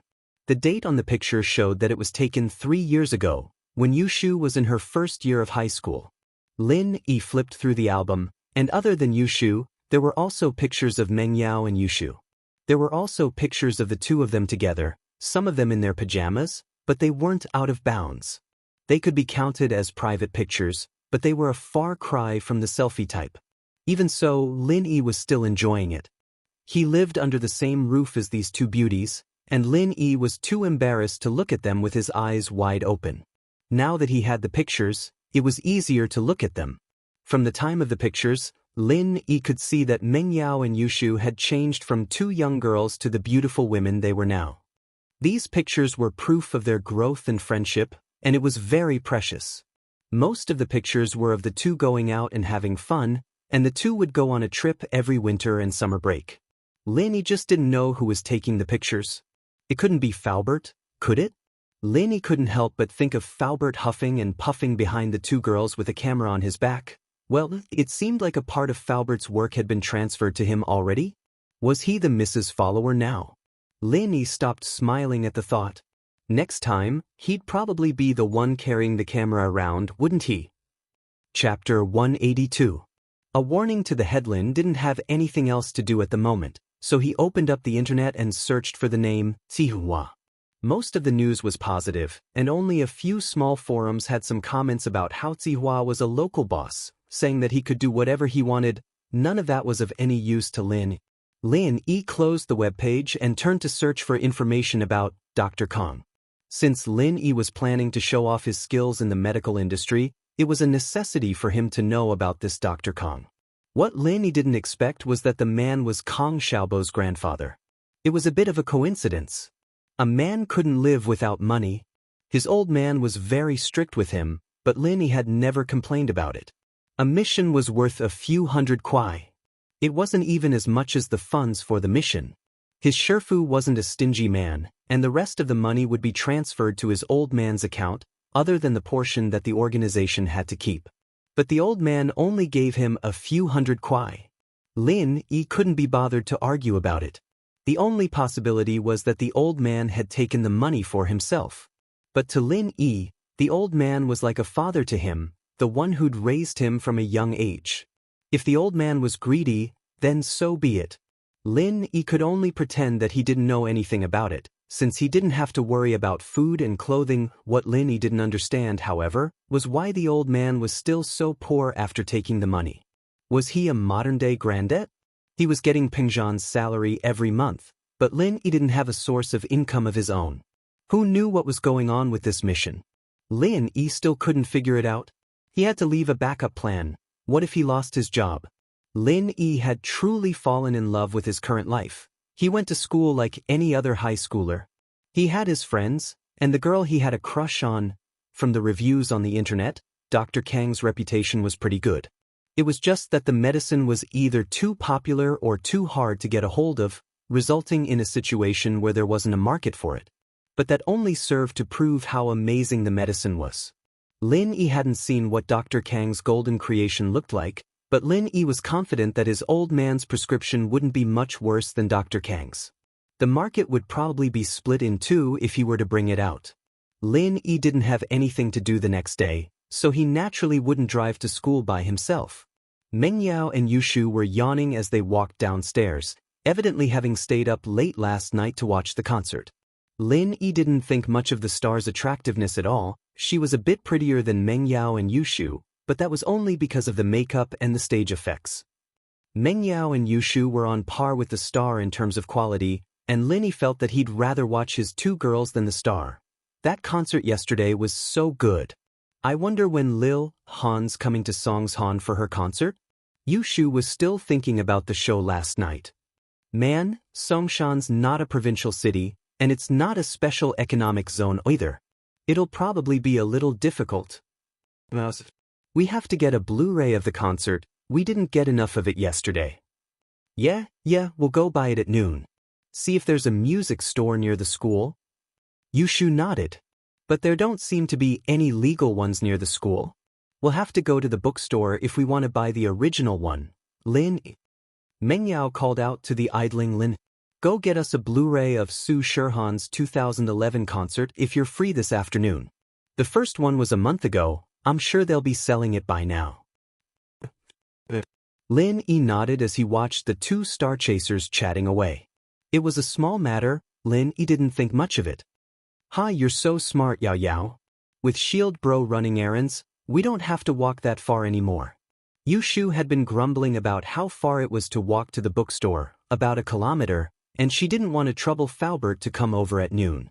Meng Yao handing the task to Lin Yi straight away made her very happy. I didn't hire him to hit on girls, I hired him to do things. Meng Yao curled her lips as she glared at Lin. Lin Yi smiled bitterly. It wasn't her business if he hit on girls, was it? It was fine as long as he didn't hit on the miss. Even a follower needed love. Lin Yi looked out of the window when Faubert's car arrived at the slums. Lin Yi let out a breath of relief when he saw that Tang Yun was safe and sound, waiting at the bus stop. It seemed like that little gangster wasn't bothering Tang Yun today. Zhou Ruoming was furious. Yes, he was furious to the extreme. Lin Yi and Tang Yun were walking together? Naturally, Zhou Ruoming heard about Lin Yi and Tang Yun's confession and Tang Yun's shyness. The school was only that big, how could the Big Four not know about it? Originally, Zhou Ruoming had a good plan. He would force Tang Yun to abdicate at her mother's place, and then create a false impression that Tang Yun was Zhou Ruoming's girlfriend. He would let the whole school know about this, and Tang Yun would have no choice but to accept him. But the plan changed quickly. Zhou Ruoming didn't think that Lin Yi would come out of nowhere and ruin his plan. He even got slapped in the face and became a laughing stock. This made Zhou Ruoming lose face, and at the same time, he hated Lin. He planned to let his big brother, Zhou Ruoguang, teach Lin a lesson. But because of what happened with Heibao Bro, Zhou Ruoming didn't dare to let his big brother teach someone a lesson in the school. He could only wait for a suitable opportunity, or wait for the storm to blow over. One had to know that Heibao Bro was in the police station and was going to be sentenced. Although Pinliang's father suppressed the matter and didn't implicate Pinliang, Pinliang's father, Zhong Fabai, wasn't able to get Heibao Bro out of jail. This was proof of how big the matter was. In fact, Songshan First High wasn't a normal high school, but a private school with a strong background. Zhou Ruoming could imagine that if Zhong Pingliang's uncle wasn't one of the directors of the school, he would have been expelled a long time ago. As a result, Ruoming had no choice but to bear with it for the time being. But that opportunity didn't come. The rumors that had been spreading around the school yesterday were like a hammer to his head. Ruoming was dumbfounded. Chapter 183. Chapter 183, Zhong Pinliang's trick. Zhou Ruoming was starting to panic. Tang Yun was one of the best girls he'd seen in his years of traveling around the city. Girls like her were too rare, not like those with makeup and pretty clothes. Tang Yun's beauty came from the bottom of her heart, a natural beauty. There were only 3 of them in the entire Songshan Middle School. He couldn't even touch 2 of them, anyone who touched them would die. Zhou Ruoming wasn't an idiot. Mingyao's father was the chairman of Pengzhan Industries, a man who could shake Songshan with just a stomp of his foot. Only someone like Zhong Pinliang with a strong family background would dare go after her, but even he wouldn't dare do anything to her. As for Yushu, even Pinliang didn't dare touch that girl. Wu Xiaosan's painful lesson was still fresh in his mind. Tang Yun, on the other hand, wasn't as talented. Zhou Ruoming knew everything about her family background. Her parents were both laid-off workers, and her father was bedridden due to a work-related injury. Her mother worked at the food street behind the school. A family that couldn't even get their father's medical compensation, what could they possibly do? As far as Zhou Ruoming was concerned, he had Tang Yun under his thumb. Even if he forced himself on her, a family like Tang Yun's wouldn't be able to do anything about it. This was why Zhou Ruoming had pursued Tang Yun without a care in the world, almost pushing her to the brink of insanity. From Zhou Ruoming's perspective, Tang Yun would have been his woman already if it weren't for Lin Yi's interference. Now, Tang Yun had accepted Lin Yi's confession.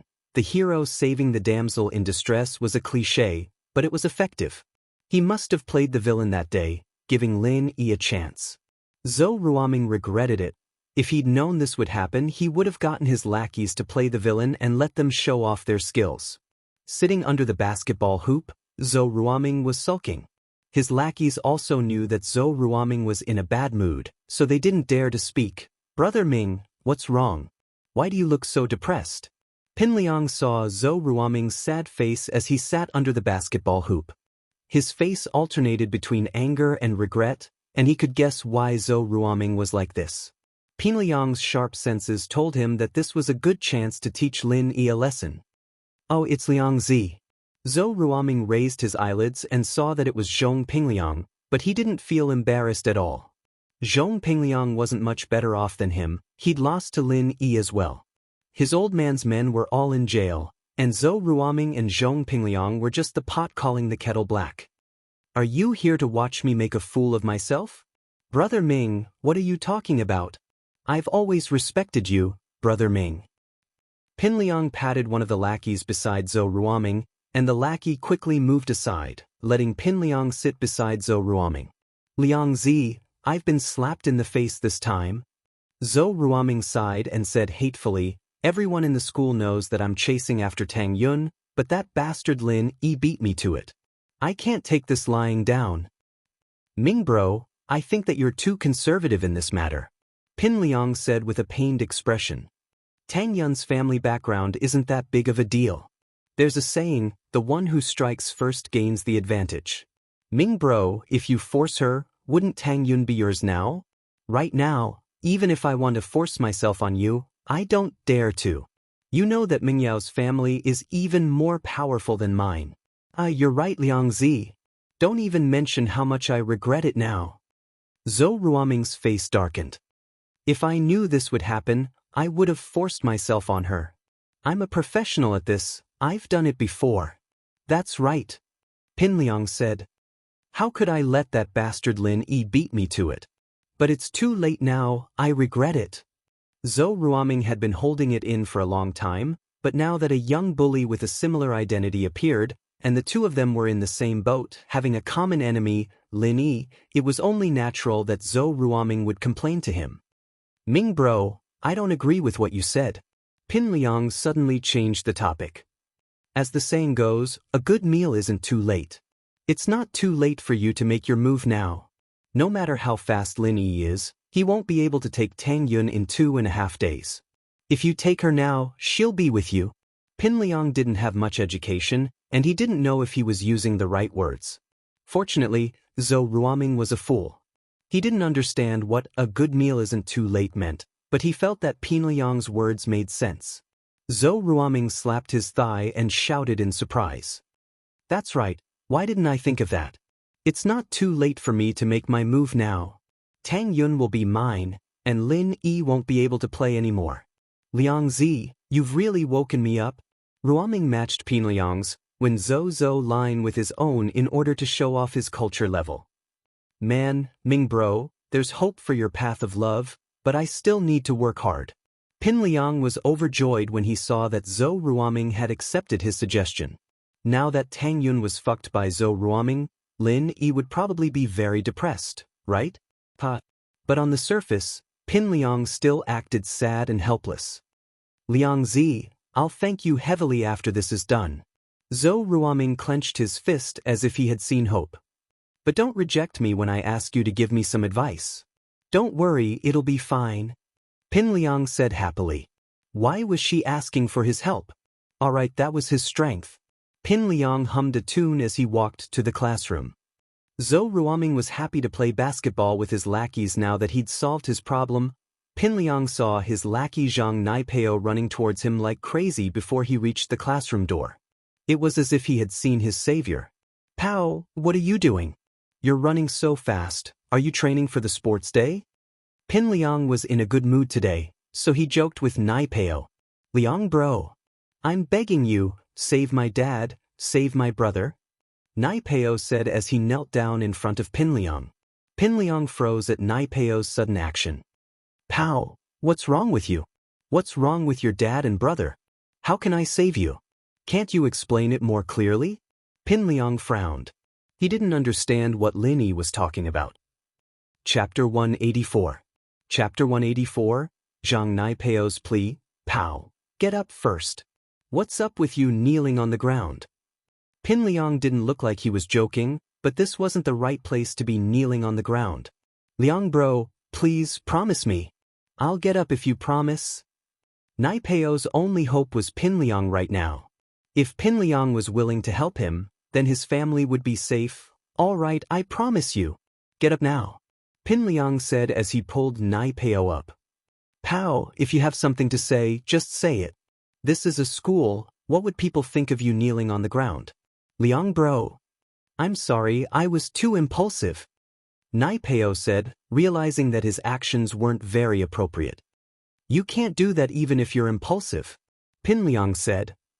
Alright, let's talk about it first. Liang bro, my dad's doing business, and a competitor set him up. Naipeo explained. They're going to sue him for fraud and he's going to jail? Oh? Pinliang frowned. He knew about Naipeo's family. It wasn't too bad. His father was doing business outside, and his mother was a full-time housewife. How did this happen? But what does this have to do with your brother? Pinliang asked. They're forcing my dad to pay back the money, so my brother has to sell his kidney. Naipeo said. Your brother has to sell his kidney? Pinliang didn't understand. Why not you? I'd go if I could sell my kidneys. Why would I ask my brother to do it? Naipeo said. I did some research and they said that I'm a yin blood or something. I don't know much about it, but it's just that kidneys for people with my blood type aren't easy to find, and there aren't many people who need it. I can't sell it anytime soon. I see. Pinliang nodded. Then how do you want me to help you? Liang bro, Can you lend my family some money to help us get through this? Naipeo said. Even if I have to work like a horse or cow, I'll repay your kindness for the rest of my life. How much? Pinliang wasn't much of a person, but Naipeo had been with him for a long time, and he'd always been his follower and vanguard. Pinliang couldn't just ignore him. 700,000. Naipeo said carefully. What? 700,000? So many? Pinliang paused. If it was 100,000 or 80,000, he could just gather some of his New Year's money, but 700,000 was out of his reach. That's right, Brother Liang. If it wasn't for the huge amount, I wouldn't have come to beg you. Naipeo said with a bitter face, Liang bro, please help me. If you need me, just say the word. If you need a cow, I'll be a cow. If you need a horse, I'll be a horse. Brother Liang, I won't even blink if you ask me to commit suicide. Hey Naipeo, don't worry. This is a serious matter, and I don't have that much money. You know that. Pinliang said. I can only give my dad a call. You go back to class first, I'll think about how I'm going to tell him. Liang bro, you have to help me. Naipeo thought that Pinliang was just brushing him off, that he didn't want to help. Listen to me, Naipeo. You've been with me for 3 years, I'll do my best for you. Don't think too much, I'm just thinking about how I'm going to tell my dad. Pinliang patted Naipeo's shoulder. Alright, Liang bro, I'll go back first. You have to help me. Naipeo nodded. Pinliang went back to class, thinking about Naipeo's situation. Logically speaking, 700,000 was a small amount for his family, but it was enough to buy a luxury car. Pinliang had to think about it carefully. Naipeo had been with him for 3 years. He'd been his follower for 3 years. He'd been at his beck and call every day, and he'd never complained. This touched Pinliang a little. But being touched was one thing. What Pinliang cared more about was the benefits this 700,000 would bring him. With this 700,000, Pinliang believed that Naipeo would owe him a huge favor, a huge one at that. If he ever needed Naipeo's help in the future, with his personality, there was no way he wouldn't push it away. But was 700,000 really worth it?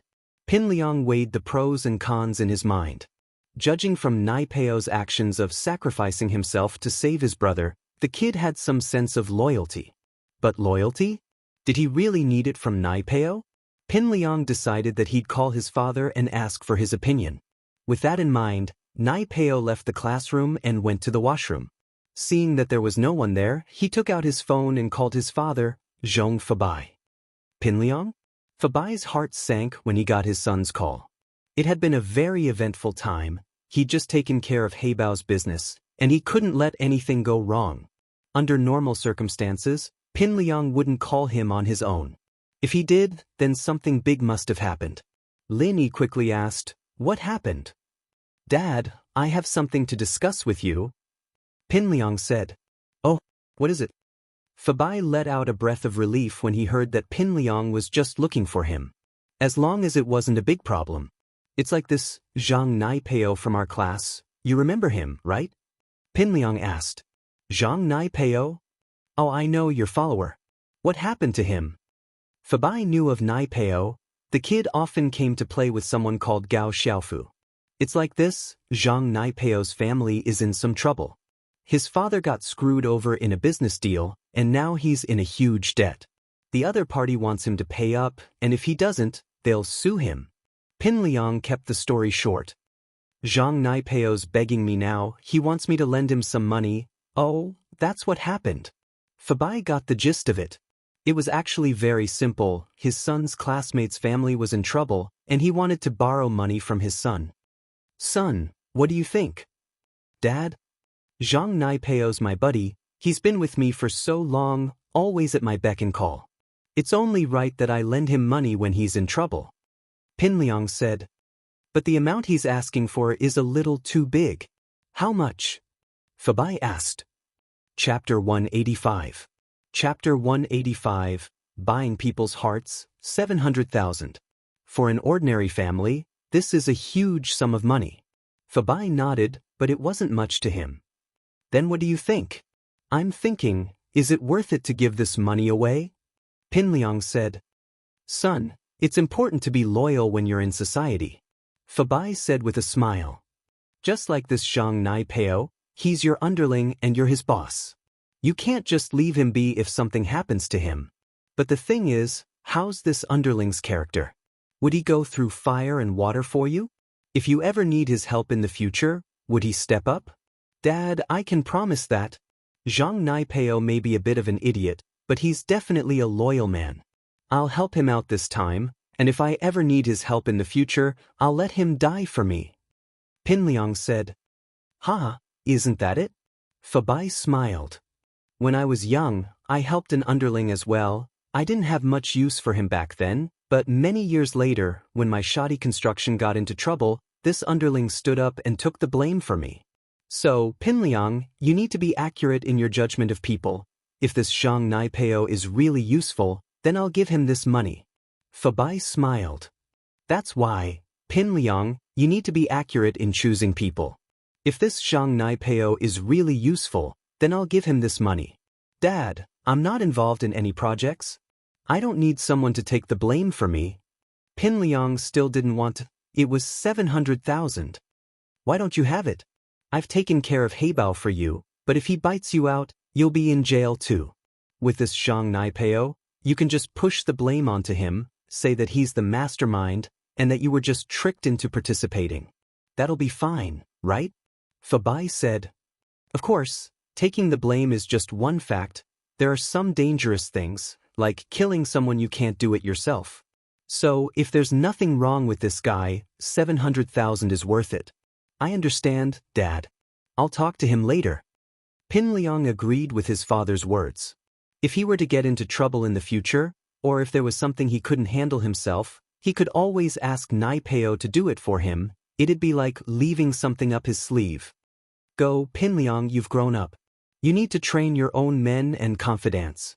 Zhong Fabai said, this will be very useful for you when you enter society in the future. Pinliang, on the other hand, nodded repeatedly. After hanging up, Pinliang dialed up Naipeo's number. Naipeo didn't dare answer the phone in the classroom, but seeing that it was Pinliang, he quickly got up and ran out of the classroom. He looked around and saw Pinliang waving at him from the bathroom door. He quickly ran over. Liang bro, you're looking for me? Pow, I've told my dad about you. Pinliang paused to keep Lin Yi in suspense. Brother Liang, how is it? What did Uncle Zhong think? Naipeo's heart skipped a beat, his face changing color as he looked at Pinliang anxiously, waiting for the final result. My dad said that you're my bro, so he'll give me the money. Pinliang patted Naipeo's shoulder. Come with me to my dad's company after school. Really? Liang bro? Naipeo looked at Pinliang in disbelief. Liang bro, you're really willing to lend me 700,000?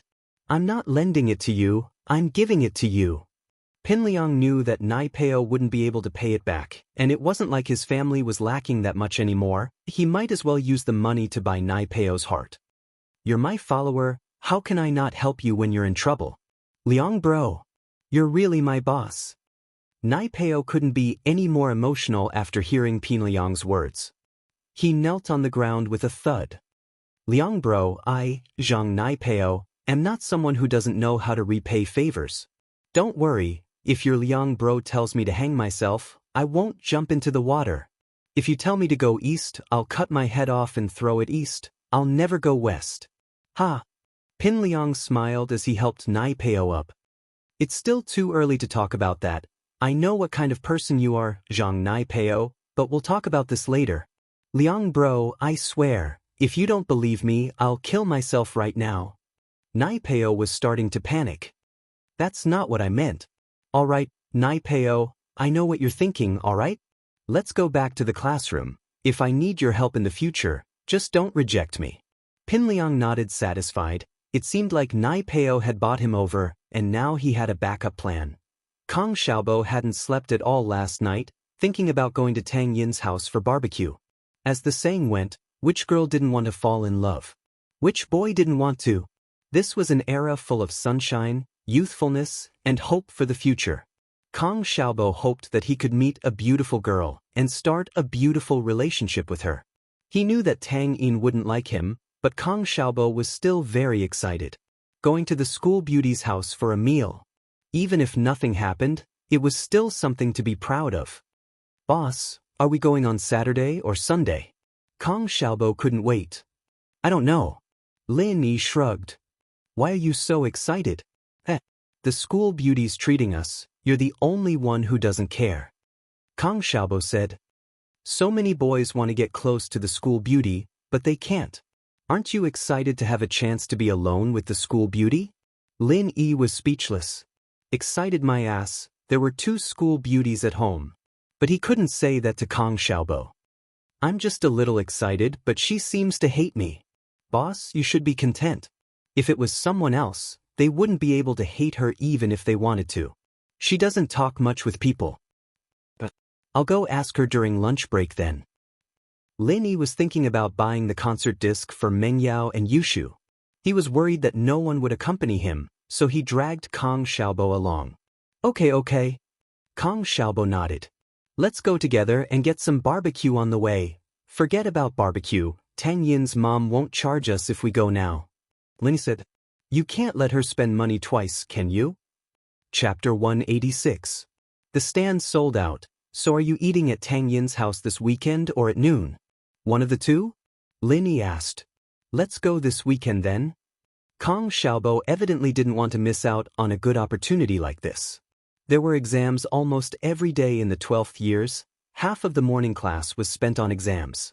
Lin Yi had been on a mission back then, but he'd completely assimilated into life now. He'd assimilated into this school, this class.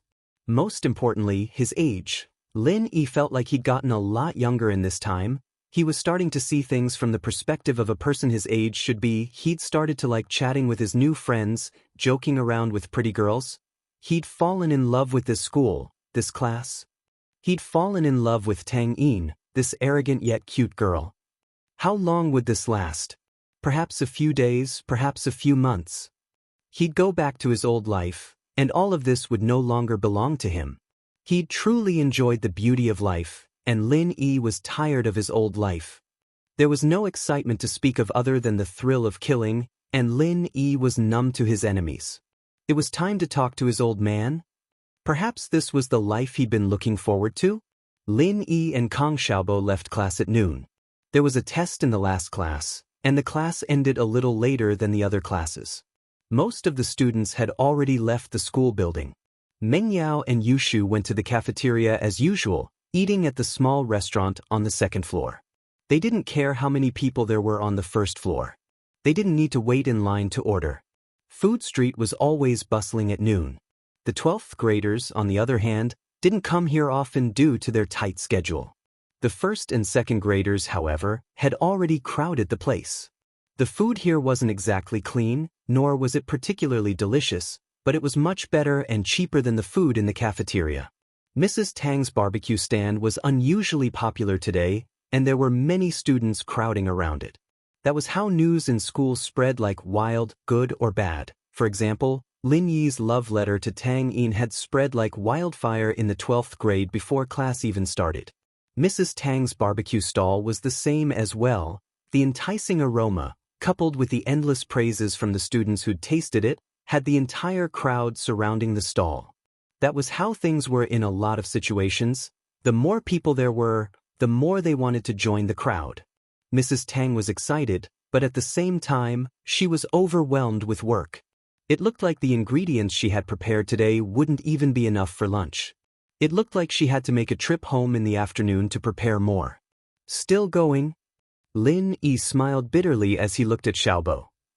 There's a little too many people here, asking when he's going to her house this weekend in front of all these people.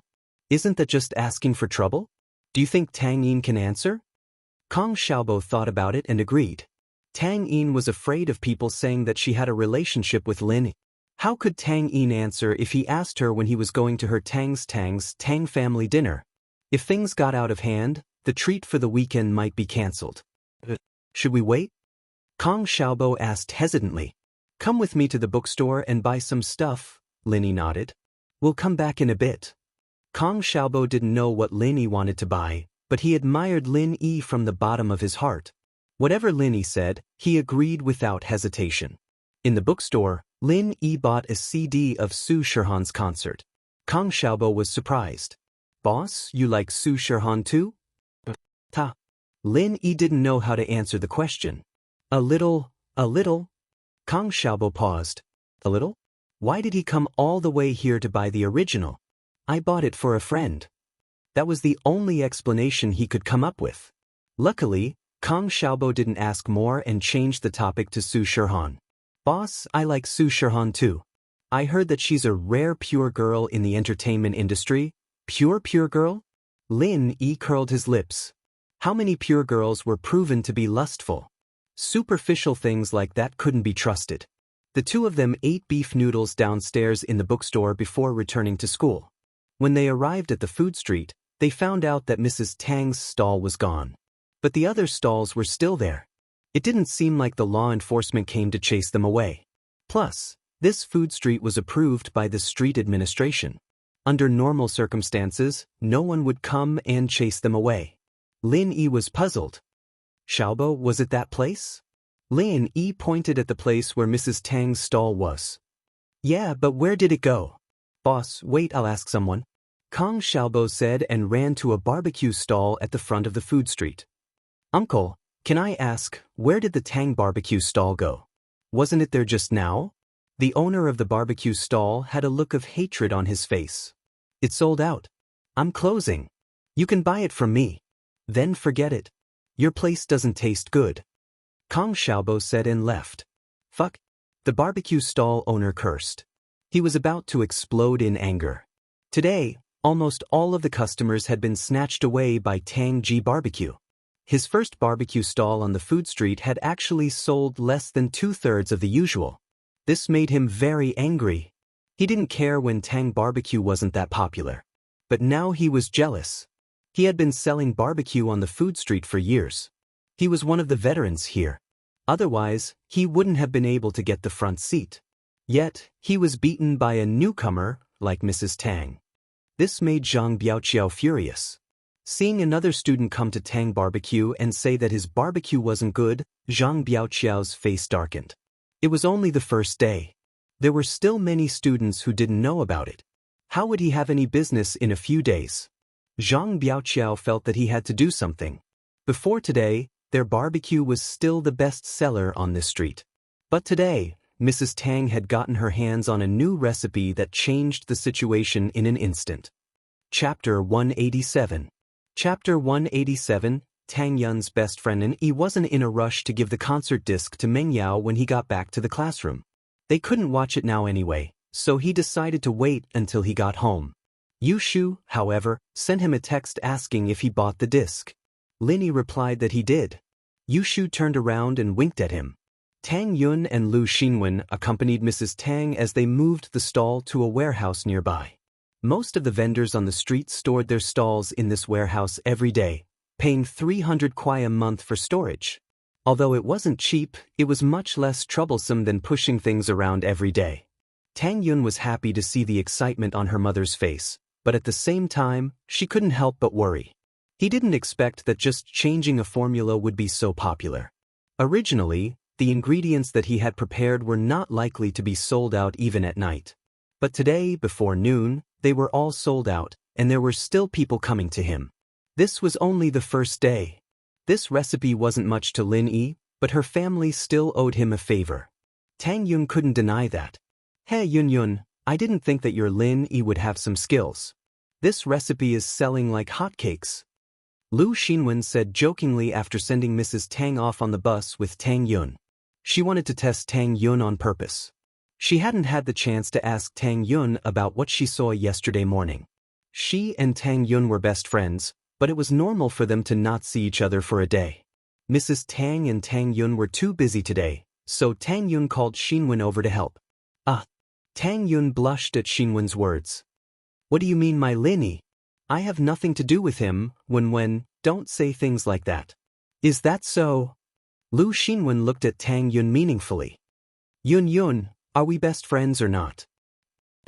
Wen, why are you asking this all of a sudden? Tang Yun's heart tightened subconsciously. Did Xinwen notice something?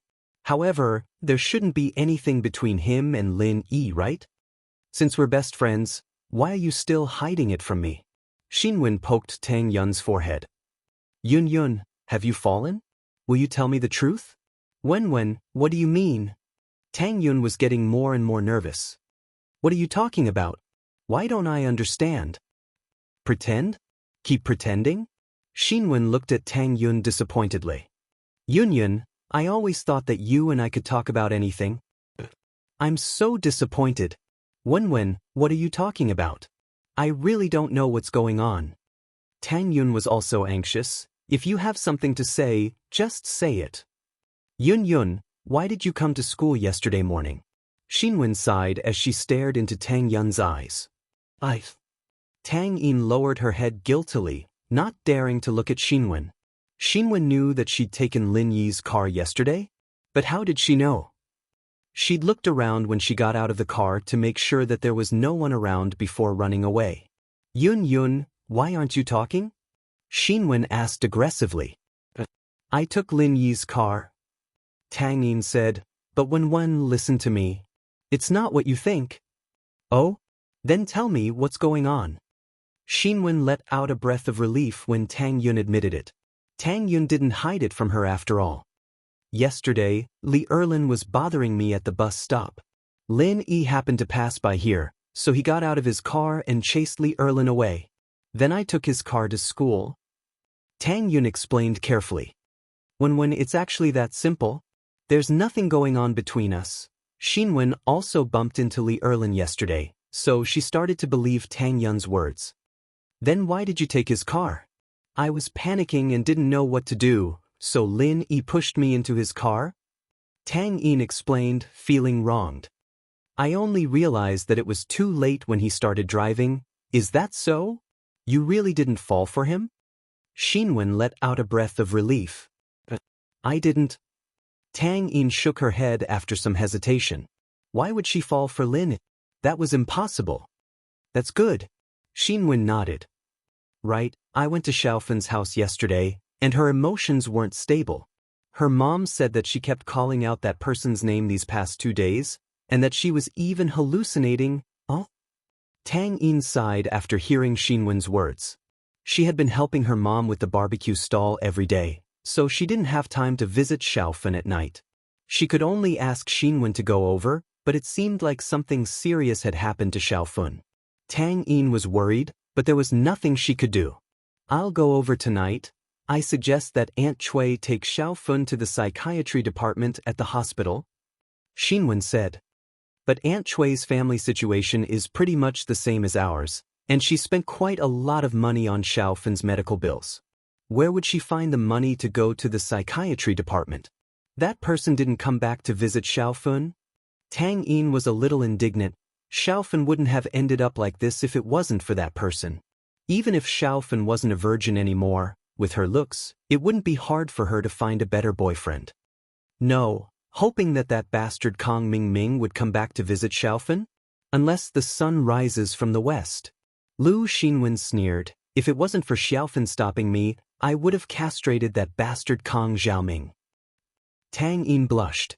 Her best friend's words were really powerful. She didn't know what to say. Tang Yin was too embarrassed to say something like that. Forget it, let's not talk about this anymore.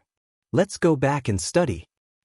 Xinwen threw away the unhappiness in her mind and walked back to school with Tang Yin. He had to go with Kong Xiaobo to ask Tang Yin about going to her house during the weekend, so Lin Yi couldn't go back with Meng Yao and Yushu. He sent them a text to tell them that he had something to do with Kong Xiaobo after school. Meng Yao didn't mind and replied with a "got it" before leaving with Yushu. Lin Yi, on the other hand, was slowly packing his things. He only quickened his movements after Meng Yao and Yushu left. Chapter 188. Bullying people, that won't happen. Lin Yi wasn't in a rush. They were selling like hotcakes at noon, so they'd definitely prepare more for the night. How could they sell out so quickly? That's true. Kong Xiaobo calmed down after listening to Lin Yi's analysis. The main reason Lin Yi didn't want Meng Yao and Yushu to see him looking for Tang Yun. Otherwise, the miss of the Chu family might throw a tantrum again. Lin Yi's attitude was that it was better to avoid unnecessary trouble until the two of them left. Lin Yi glanced at the corner of the street not too far away after leaving the school gates. He only calmed down when he didn't see Faubert's Bentley and walked towards the food street with Kong Xiaobo. Boss, it can't be that popular, right? Why are there so many people? Kong Xiaobo pointed at the food street, surprised. Even the people from the other stalls are buying Tang Yin's barbecue? Lin Yi frowned. There were a lot of stalls surrounding Tang Yin's barbecue stall. Lin Yi, naturally, wouldn't believe that they were buying Tang Yin's barbecue. Tang Yin might be in trouble, let's go check it out. Lin Yi said as he quickened his steps. As expected, a man's loud voice could be heard as they got closer. I say, boss lady, isn't that a little too much? We're all from the same street, and you're stealing our business like that.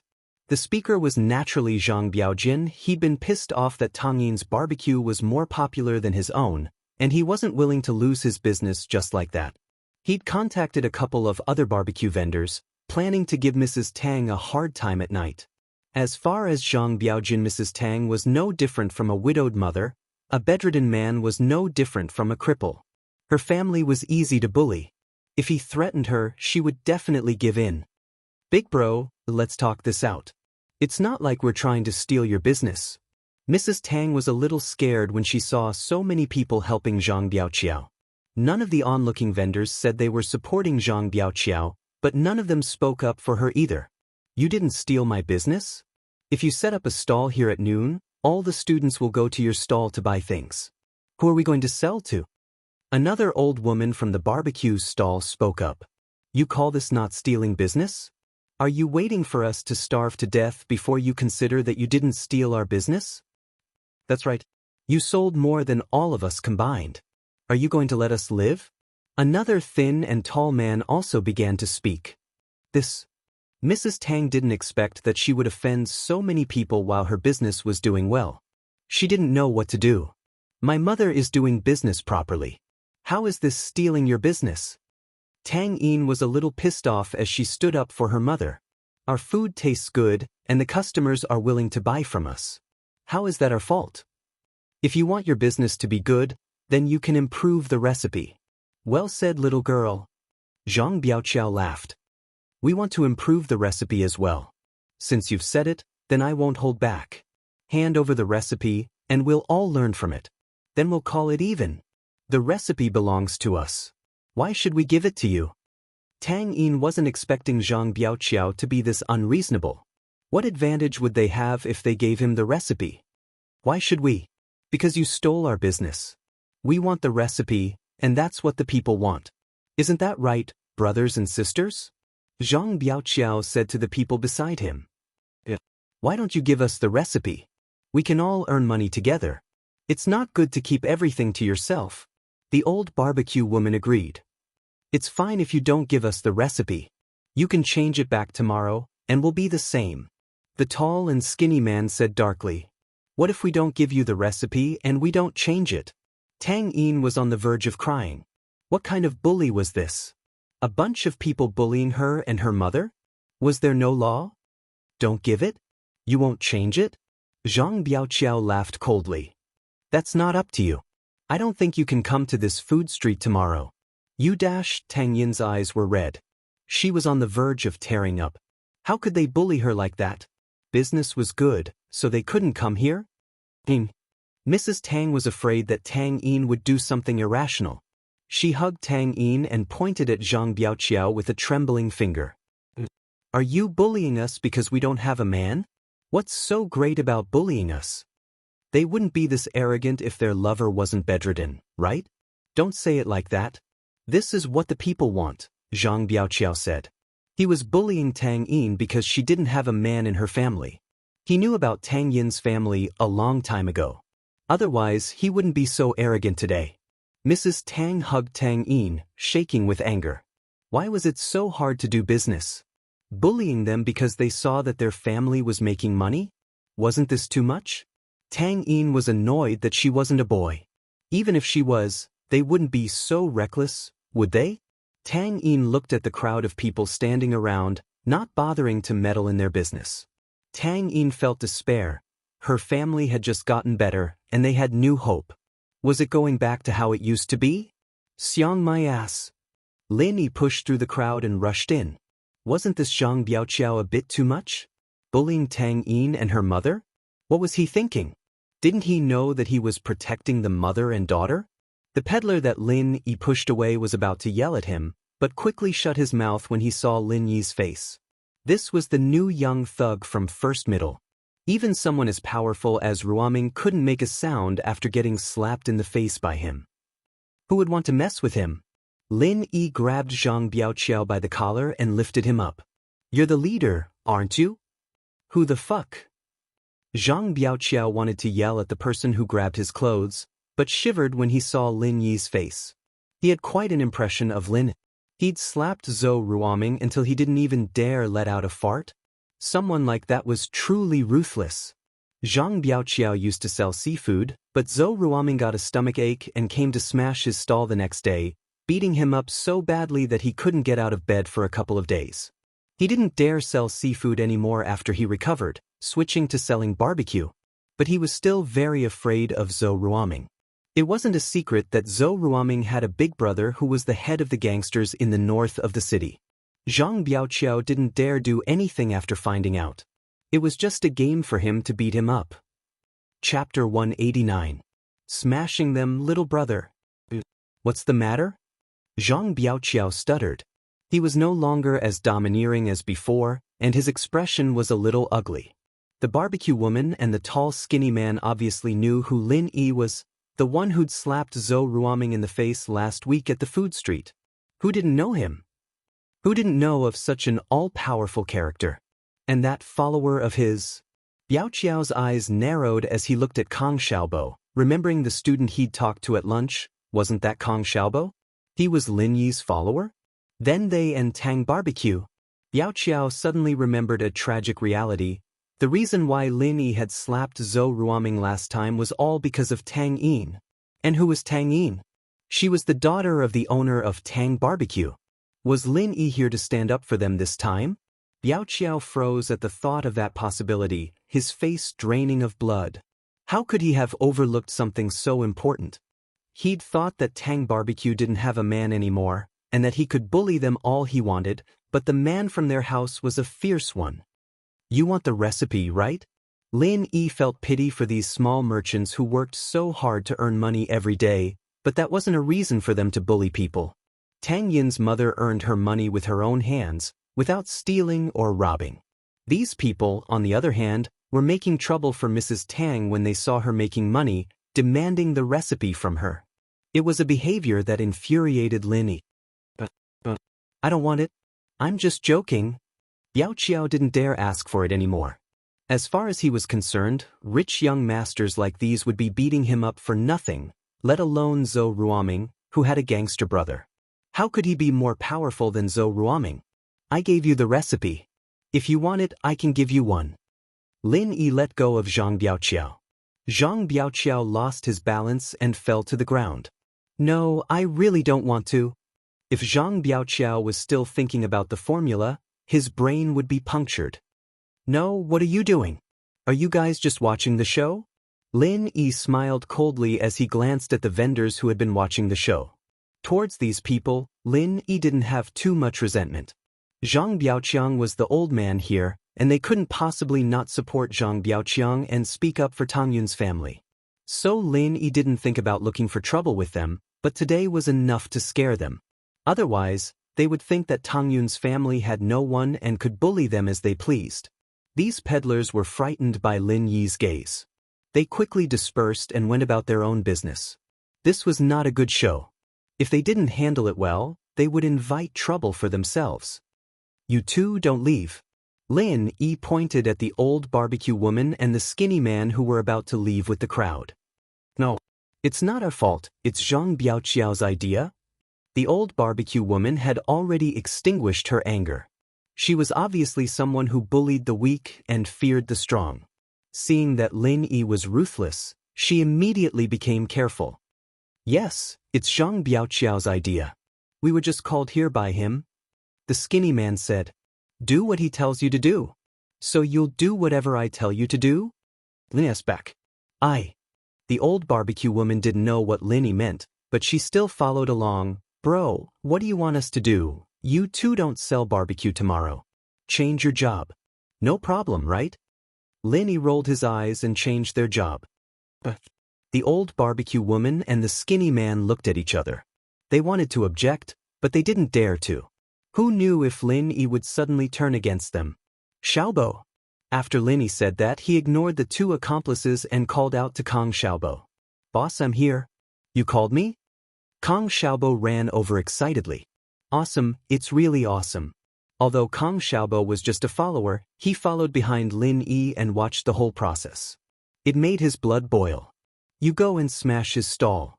Lin pointed at Zhang Biaoqiao and said to Kong Xiaobo. Okay. Kong Xiaobo nodded and walked to Zhang Biaoqiao's stall. Under everyone's gaze, he kicked Zhang Biaoqiao's stall and flipped it over. Charcoal, skewers, money boxes, and everything else were scattered all over the ground. Kong Xiaobo was still not satisfied. He stepped on the barbecue rack again and again until it was deformed. It was basically impossible to use it again. Zhang Biaoqiao's heart was bleeding, but he didn't dare to say no. Smashing a stall was fine, but he didn't want to smash himself again. Last time, Zhou Ruoming could beat him up so badly that he couldn't get out of bed for a few days. Zhang Biaoqiao broke into a cold sweat just thinking about it. All right. Lin waved at Kong Xiaobo, indicating that he could come back. Then Lin turned to Zhang Biaoqiao and said, this time it's smashing a stall, next time it'll be smashing people. This place of yours is pretty good. You don't mind if I give it to Tang Ji tomorrow, right? I don't. Zhang Biaoqiao could only nod. What else could he say? The other party had already made it very clear that this time it was smashing a stall, next time it would be smashing people. If he said no, the other party would probably start smashing people until he agreed. Since you're quite obedient, I'll give you the spot at Tang Ji. Sell something else tomorrow. Lin changed Zhang Biaoqiao's line of work. Is that okay with you? I'll change. I'll definitely change. Zhang Biaoqiao nodded. The barbecue rack was smashed, and he couldn't do it even if he wanted to. It wasn't a bad thing to change his line of work. Even if Lin asked him to sell barbecue now, he wouldn't dare. What if he stole customers from Tang Ji and Lin came back to smash his stall? Who could stand that? Xiaobo, when you're free tomorrow, come and see if they've changed their line of work. If they haven't, just smash it, Lin ordered Kong Xiaobo. No problem, boss. Leave it to me. I'm good at this. Kong Xiaobo nodded and looked at the barbecue lady and the tall, thin man with a smile. The last bit of hope for these two had been shattered. If they didn't want to be smashed tomorrow, they'd better change their line of work. The two of them were a little regretful that they'd listened to Zhang Biaoqiao's lies, saying that they would split the recipe evenly among the three of them. Now that even their line of work had been changed, what was the point of having the recipe? Of course, Lin wasn't really going to let Kong Xiaobo patrol. He was just trying to scare them. He didn't have that much time. Lin didn't sympathize with Zhang Biaoqiao at all. He'd reaped what he sowed. Chapter 190. The mind of a girl with Lin Yi's skills. Bullying these vendors was a bit of an overreaction. But Biaogan had crossed Lin Yi's bottom line. Lin wasn't too sure about Tang Yin's family situation, but they definitely weren't rich. Tang Yin's father wasn't here, however, and that gave Lin a few guesses. Biaogan was obviously bullying people. If that was the case, then Lin had no choice but to bully him a little, to let him know that bullying the weak wasn't as easy as it seemed. What are you still sitting here for? Waiting for me to treat you to dinner? Lin asked, looking at Biaogan on the ground. Biaogan squeezed out a smile as he climbed up from the ground. Of course not, of course not. I'll go now, I'll go now. With that, Biaogan sprinted away, not daring to keep his stall anymore as he picked up the money box and left the food street. As for the awe-inspiring and domineering barbecue woman and the feminine, tall and thin man, they were also quietly packing up their stalls. Tomorrow, they would be changing professions. Auntie, are you all right? Lin asked as he walked over to Mrs. Tang, who didn't know what to do. Mrs. Tang couldn't react to the sudden turn of events. I'm fine, Mrs. Tang said, recovering from her shock. Biaogan's overbearing face was still fresh in her mind, and now he was running away with his tail between his legs. It was all because of this kid in front of her. So what if Biaogan was overbearing? There was someone even more overbearing than him. Tang Yin lowered her head, her emotions complicated. She didn't know what to say. As a top student, she didn't approve of Lin Yi's way of handling things, but she had to admit that Lin Yi's way of handling things was the most appropriate. Biaogan wouldn't dare bully her family anymore, but why would Lin Yi do this? Why would he help her family? Tang Yun knew very well that Lin Yi was trying to get on her good side and pursue her, using this method to move her heart. Although it was a cliché method, Tang Yun had to admit that it was effective. At least, in her eyes, Lin Yi wasn't that despicable anymore. Even if he was despicable, it was towards those who were even more despicable. He just barged into her life like that. Tang Yin wanted to get rid of Lin Yi, but she couldn't. How am I going to face Lin Yi in the future? Continue to ridicule him? Tang Yun knew that she couldn't do it. She wasn't a heartless person, and Lin Yi had done so much. No matter what it was for, he had helped her and her family, so Tang Yun could only choose to escape. Lin Yi's identity made her worry. Thinking of Xiaofan's painful lesson, Tang Yun's heart once again closed up. Lin Yi looked at the silent Tang Yun and didn't mind. "Auntie, I just came over after school to ask when we're going there this weekend." Tang Yun didn't say it clearly before, so I wanted to confirm it. "Saturday morning, come whenever you're free. Our house is at the third door of the slums, Grass Alley." Mrs. Tang recovered from her shock, but her face was full of gratitude. "Lin Yi, thank you so much for today. If you didn't come, we wouldn't know what to do. We'd be bullied." "Ha, it won't happen again," Lin Yi smiled. "Auntie, I'll be leaving with Xiaobo first. See you on Saturday." "No, sit here, I'll cook something for you guys." Mrs. Tang naturally wouldn't let Lin Yi leave just like that. She had to thank him, no matter what. The more Mrs. Tang looked at Lin Yi, the more she liked himself. This young man had the arrogance of a rich young master, but he was reasonable. He was scary when he was domineering, but he was usually very easygoing with people he was familiar with. "Not today, it's getting late. Let's go on Saturday, we'll be there on time." Lin Yi's phone vibrated. It was probably a message from Meng Yao or Yushu, so Lin Yi had to get back as soon as possible. "All right then." Mrs. Tang let go of Lin Yi after seeing how insistent Lin Yi was. "Yin, go send your classmate off." "Okay." Tang Yun nodded unwillingly, but didn't refuse this time. She lowered her head and walked in front of Lin Yi without a word. "Ah." Lin Yi smiled faintly and turned to leave with Kong Xiaobo. Tang Yun followed behind them, not knowing what she was thinking. "All right, you don't have to send me off if you don't want to. You can go back." Lin Yi looked at Tang Yun amused. "I didn't." Tang Yun humphed. "Thank you, I saw it on the way, that's all. If it were someone else, I'd probably care too." Lin Yi said, using the word, maybe. In truth, Lin Yi really wouldn't care if it were someone else. If he cared about everything, then there was no need for him to stay here anymore. He might as well become an Ultraman or a Spider-Man. Tang Yun, of course, didn't believe that Lin Yi said it was on the way. If it wasn't for her, why would a young master like him care about something like this? But the more she owed Lin Yi, the more uneasy she felt. "Do you really want to be friends with me?" Tang Yun suddenly raised her head to look at Lin Yi. Tang Yun's reaction surprised Lin. He was surprised at Tang Yun's sudden question. In fact, it took a lot of courage for Tang Yun to ask this question. Lin Yi had interfered in her family's life. It was impossible for Tang Yun not to have any thoughts about it. She wanted to confirm what Lin Yi's goal was. However, when Tang Yun asked this question, although it looked like she was in the right, she was actually very guilty. A girl asking this kind of question made Tang Yun's face burn. Fortunately, it was night time, and Lin Yi shouldn't be able to see it. Tang Yun was nervous, so when Lin Yi said, "Ah," Tang Yun took it as an acknowledgement of her question. "Do your parents know? Will they agree?" Tang Yun didn't wait for Lin Yi to answer and continued to ask. To be honest, Tang Yun was also nervous. Tang Yun saw what Lin Yi did for her family. She didn't know how she felt about Lin. She hated him, but there was also a special feeling. My parents? Lin Yi paused again. Who were his parents? He didn't know either.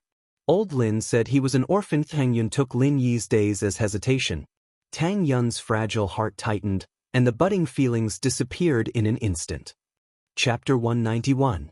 More positive. Tang Yin turned around and ran back to her mother, disappearing into the night in the blink of an eye. Lin Yi came back to his senses and looked at Lin Yi, who was already far away. He sighed softly. Did he fall in love with this girl? Lin Yi didn't know if he'd matured, or if he'd become impulsive. He wouldn't have thought like this if it were a year ago. Had the comfort of his life changed him? It seemed like he'd have to talk to old man Lin about it. Boss, what's wrong with you? Kong Xiaobo, who'd been standing on the sidelines, couldn't hold it in anymore. What are you spacing out for? Tang Yin asked you if you wanted to be friends with her, and you just spaced out. Kong Xiaobo had a look of exasperation on his face, a typical eunuch panicking even though the emperor wasn't panicking. She just wanted to confirm my feelings, nothing else. Lin Yi shook his head. Let's go, stop looking. Boss, I really don't know what to say. It was such a good opportunity, and you didn't take it? Kong Xiaobo said as he lowered his head, as if it was his own business. There'll be more opportunities. Lin Yi said as he patted the back of Kong Xiaobo's head. Let's go, I need to get back. He looked at the text on his phone as he got in the cab. It was indeed from Meng Yao, asking him when he was coming home. It seemed that the miss wasn't as cold as she looked on the surface. After spending some time with her, Lin Yi had gotten a good grasp of Meng Yao's personality. She was cold on the outside, but warm on the inside. She had a bit of a temper, but she didn't really see herself as a follower or a servant. It was also the main reason why Lin Yi had accepted the job. Who knew how many people would fight for the chance to serve two misses? Lin Yi naturally knew that. He replied to Meng Yao, telling her that he'd be home soon. Lin Yi smiled bitterly as he shook his head after a while. She still had the demeanor of a miss, after all. Lin Yi paid the taxi fare and returned to the villa. Faubert had already given him the keys, so Lin Yi didn't need Meng Yao to open the door for him. There was no one in the living room. Evidently Meng Yao and Yushu had gone upstairs. General Wei Wu was crouching lazily at the foot of the stairs, lowering his head to continue his nap when he saw Lin Yi.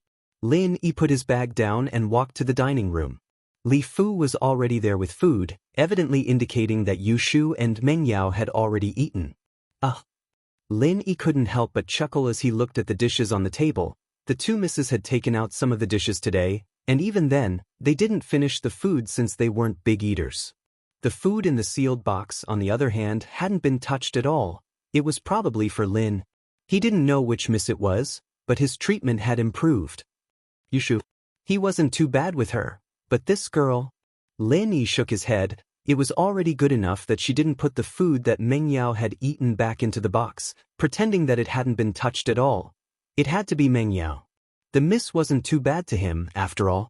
Lin Yi thought as he scooped a bowl of rice and started wolfing it down. After dinner, Lin Yi cleaned the box and put the concert disc he bought in the afternoon on the coffee table before returning to his room. Lin Yi was about to give the old man a call to talk about the situation here. After closing the door, Lin Yi dialed old Lin's number. Under normal circumstances, Lin Yi wouldn't contact old Lin when he was on a mission, and he'd only let him know that he was safe when the mission was over. The phone rang a few times before old Lin's vulgar voice came through. Hello. Old man, it's it.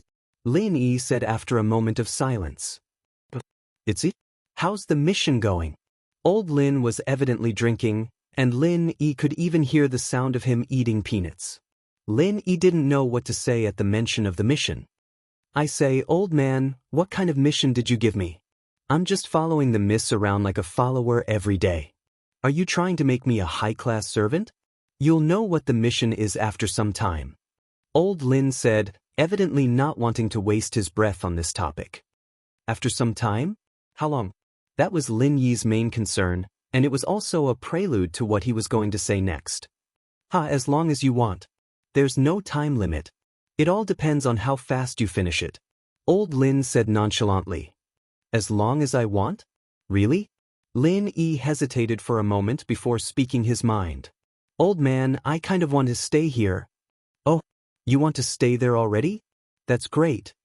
Old Lin was a little excited at Lin Yi's words. That means your mission is progressing well. It's a good start. What do you mean? Lin Yi was a little confused. What did this have to do with the progress of the mission? It's nothing. If you think it's good, then don't come back. I'll settle down there in a few years. You can build a foundation there first, have a few kids, and I'll be a grandfather. Old Lin seemed to approve of Lin Yi staying in Songshan, even more so than Lin Yi himself. Lin Yi thought he'd have to spend a lot of effort to convince old Lin to let him start a peaceful life. But he didn't even get to say anything, and old Lin was telling him to have kids already? What was the meaning of this? Was he planning to retire? I say, old man, what about the missions in the future? Lin Yi was a little suspicious. Was this the same stingy old man he knew? Giving him dangerous missions just to earn some money? Missions? There's no more missions in the future, this is the last one. Old Lin said.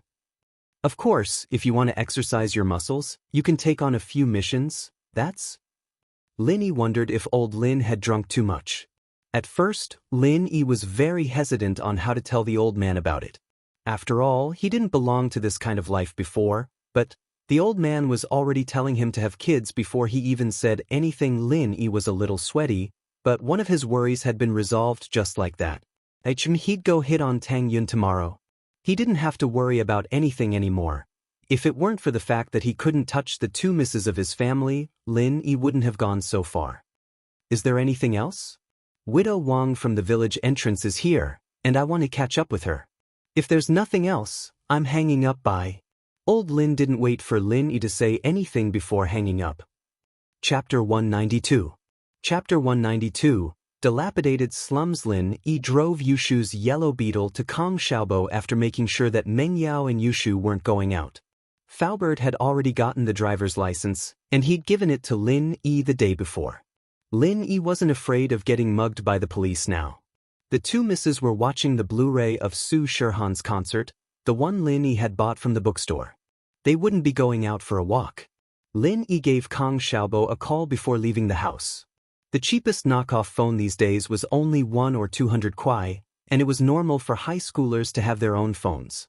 Tang Yin was probably the only one who didn't have one. Xiaobo, where are you? Lin Yi asked. I'm at home, not leaving yet. Boss, ready to go? Kong Xiaobo had been looking forward to this day for a week now. Going to the school beauty's house for dinner was a rare honor, and so Kong Xiaobo had woken up early, waiting for Lin Yi's call. Where's your house? I'll come pick you up, Lin Yi said. You'll come pick me up? Kong Xiaobo blinked, not understanding what Lin Yi was getting at. My house is on Ningshi Street. Boss, which way is it? If it's not on the way, why don't we meet at the slums? Ningshi Street. Wait for me then, Lin Yi said before hanging up. Yushu's car had a GPS system installed, and Lin Yi keyed in Ningshi Street and started driving. Ningshi Street was actually on Lin Yi's way to school every day, and it was pretty easy to find. It didn't take long before Lin Yi parked the car near the bus stop. Lin Yi called Kong Xiaobo and told him that he was waiting for him at the station. Not long after, Lin Yi saw Kong Xiaobo, who was dressed very handsomely, running to the station platform. He looked around as he ran, obviously looking for Lin Xiaobo here. Lin Yi opened the front passenger door and waved at Kong Xiaobo. Boss?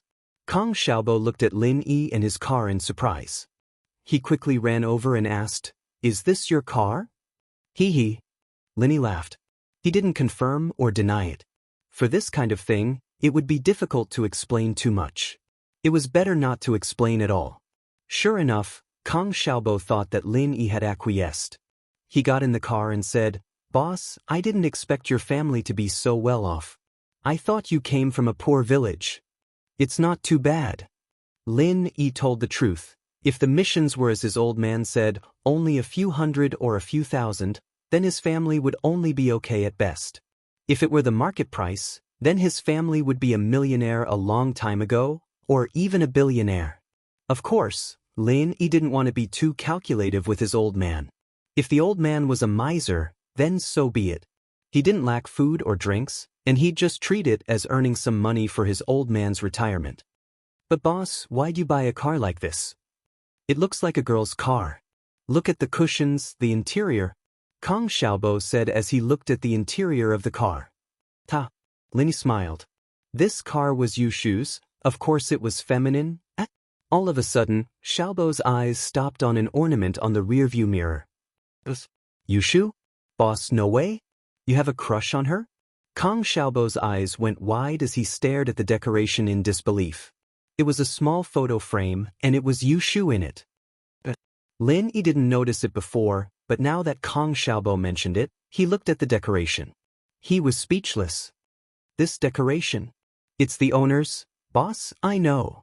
Kong Xiaobo smiled as if he knew everything. Boss, I'm a man too, I know. It's fine, I won't tell Tang Yun.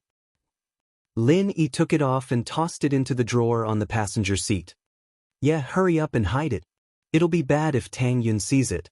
Xiaobo nodded in agreement. Lin Yi sweated and almost crashed the car. Slums referred to the single-story houses in the built-up areas of the city. The houses were old, the quality was poor, the average floor space was small, the infrastructure wasn't complete, the transportation was inconvenient, the security and fire hazard were high, and the environment was dirty, messy, and bad. Many developing cities had such shanty towns. Of course, not all of the shanty towns were bungalows. There were also some buildings, but these buildings were 3-story red brick houses. They were not much better than bungalows. There were no gas pipes, no network engineering, and so on. Some didn't even have a kitchen vent. Lin Yi's old house was mostly this kind of dilapidated house, so he didn't think much of it. Kong Xiaobo, on the other hand, had only passed by the slums before and had never seen it. He was completely shocked when he saw it today. He didn't expect Tang Yun to live in such a terrible environment. Dirty coal piles, firewood piles, smelly garbage, and smelly drains. It was a horrible environment. And in this horrible environment, Tang Yun, the commoner beauty of first middle school, was born.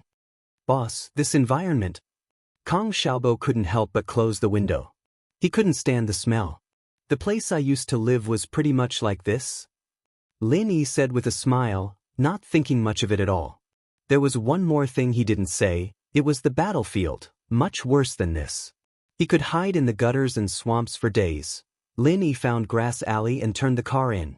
But after turning in, it was difficult to drive in. Every door was full of junk. Lin Yi had no choice but to park the car at the entrance of the alleyway. The residents in the alleyway looked at the brightly colored, obviously expensive car, a little surprised. Under normal circumstances, there were very few cars coming to Shantytown.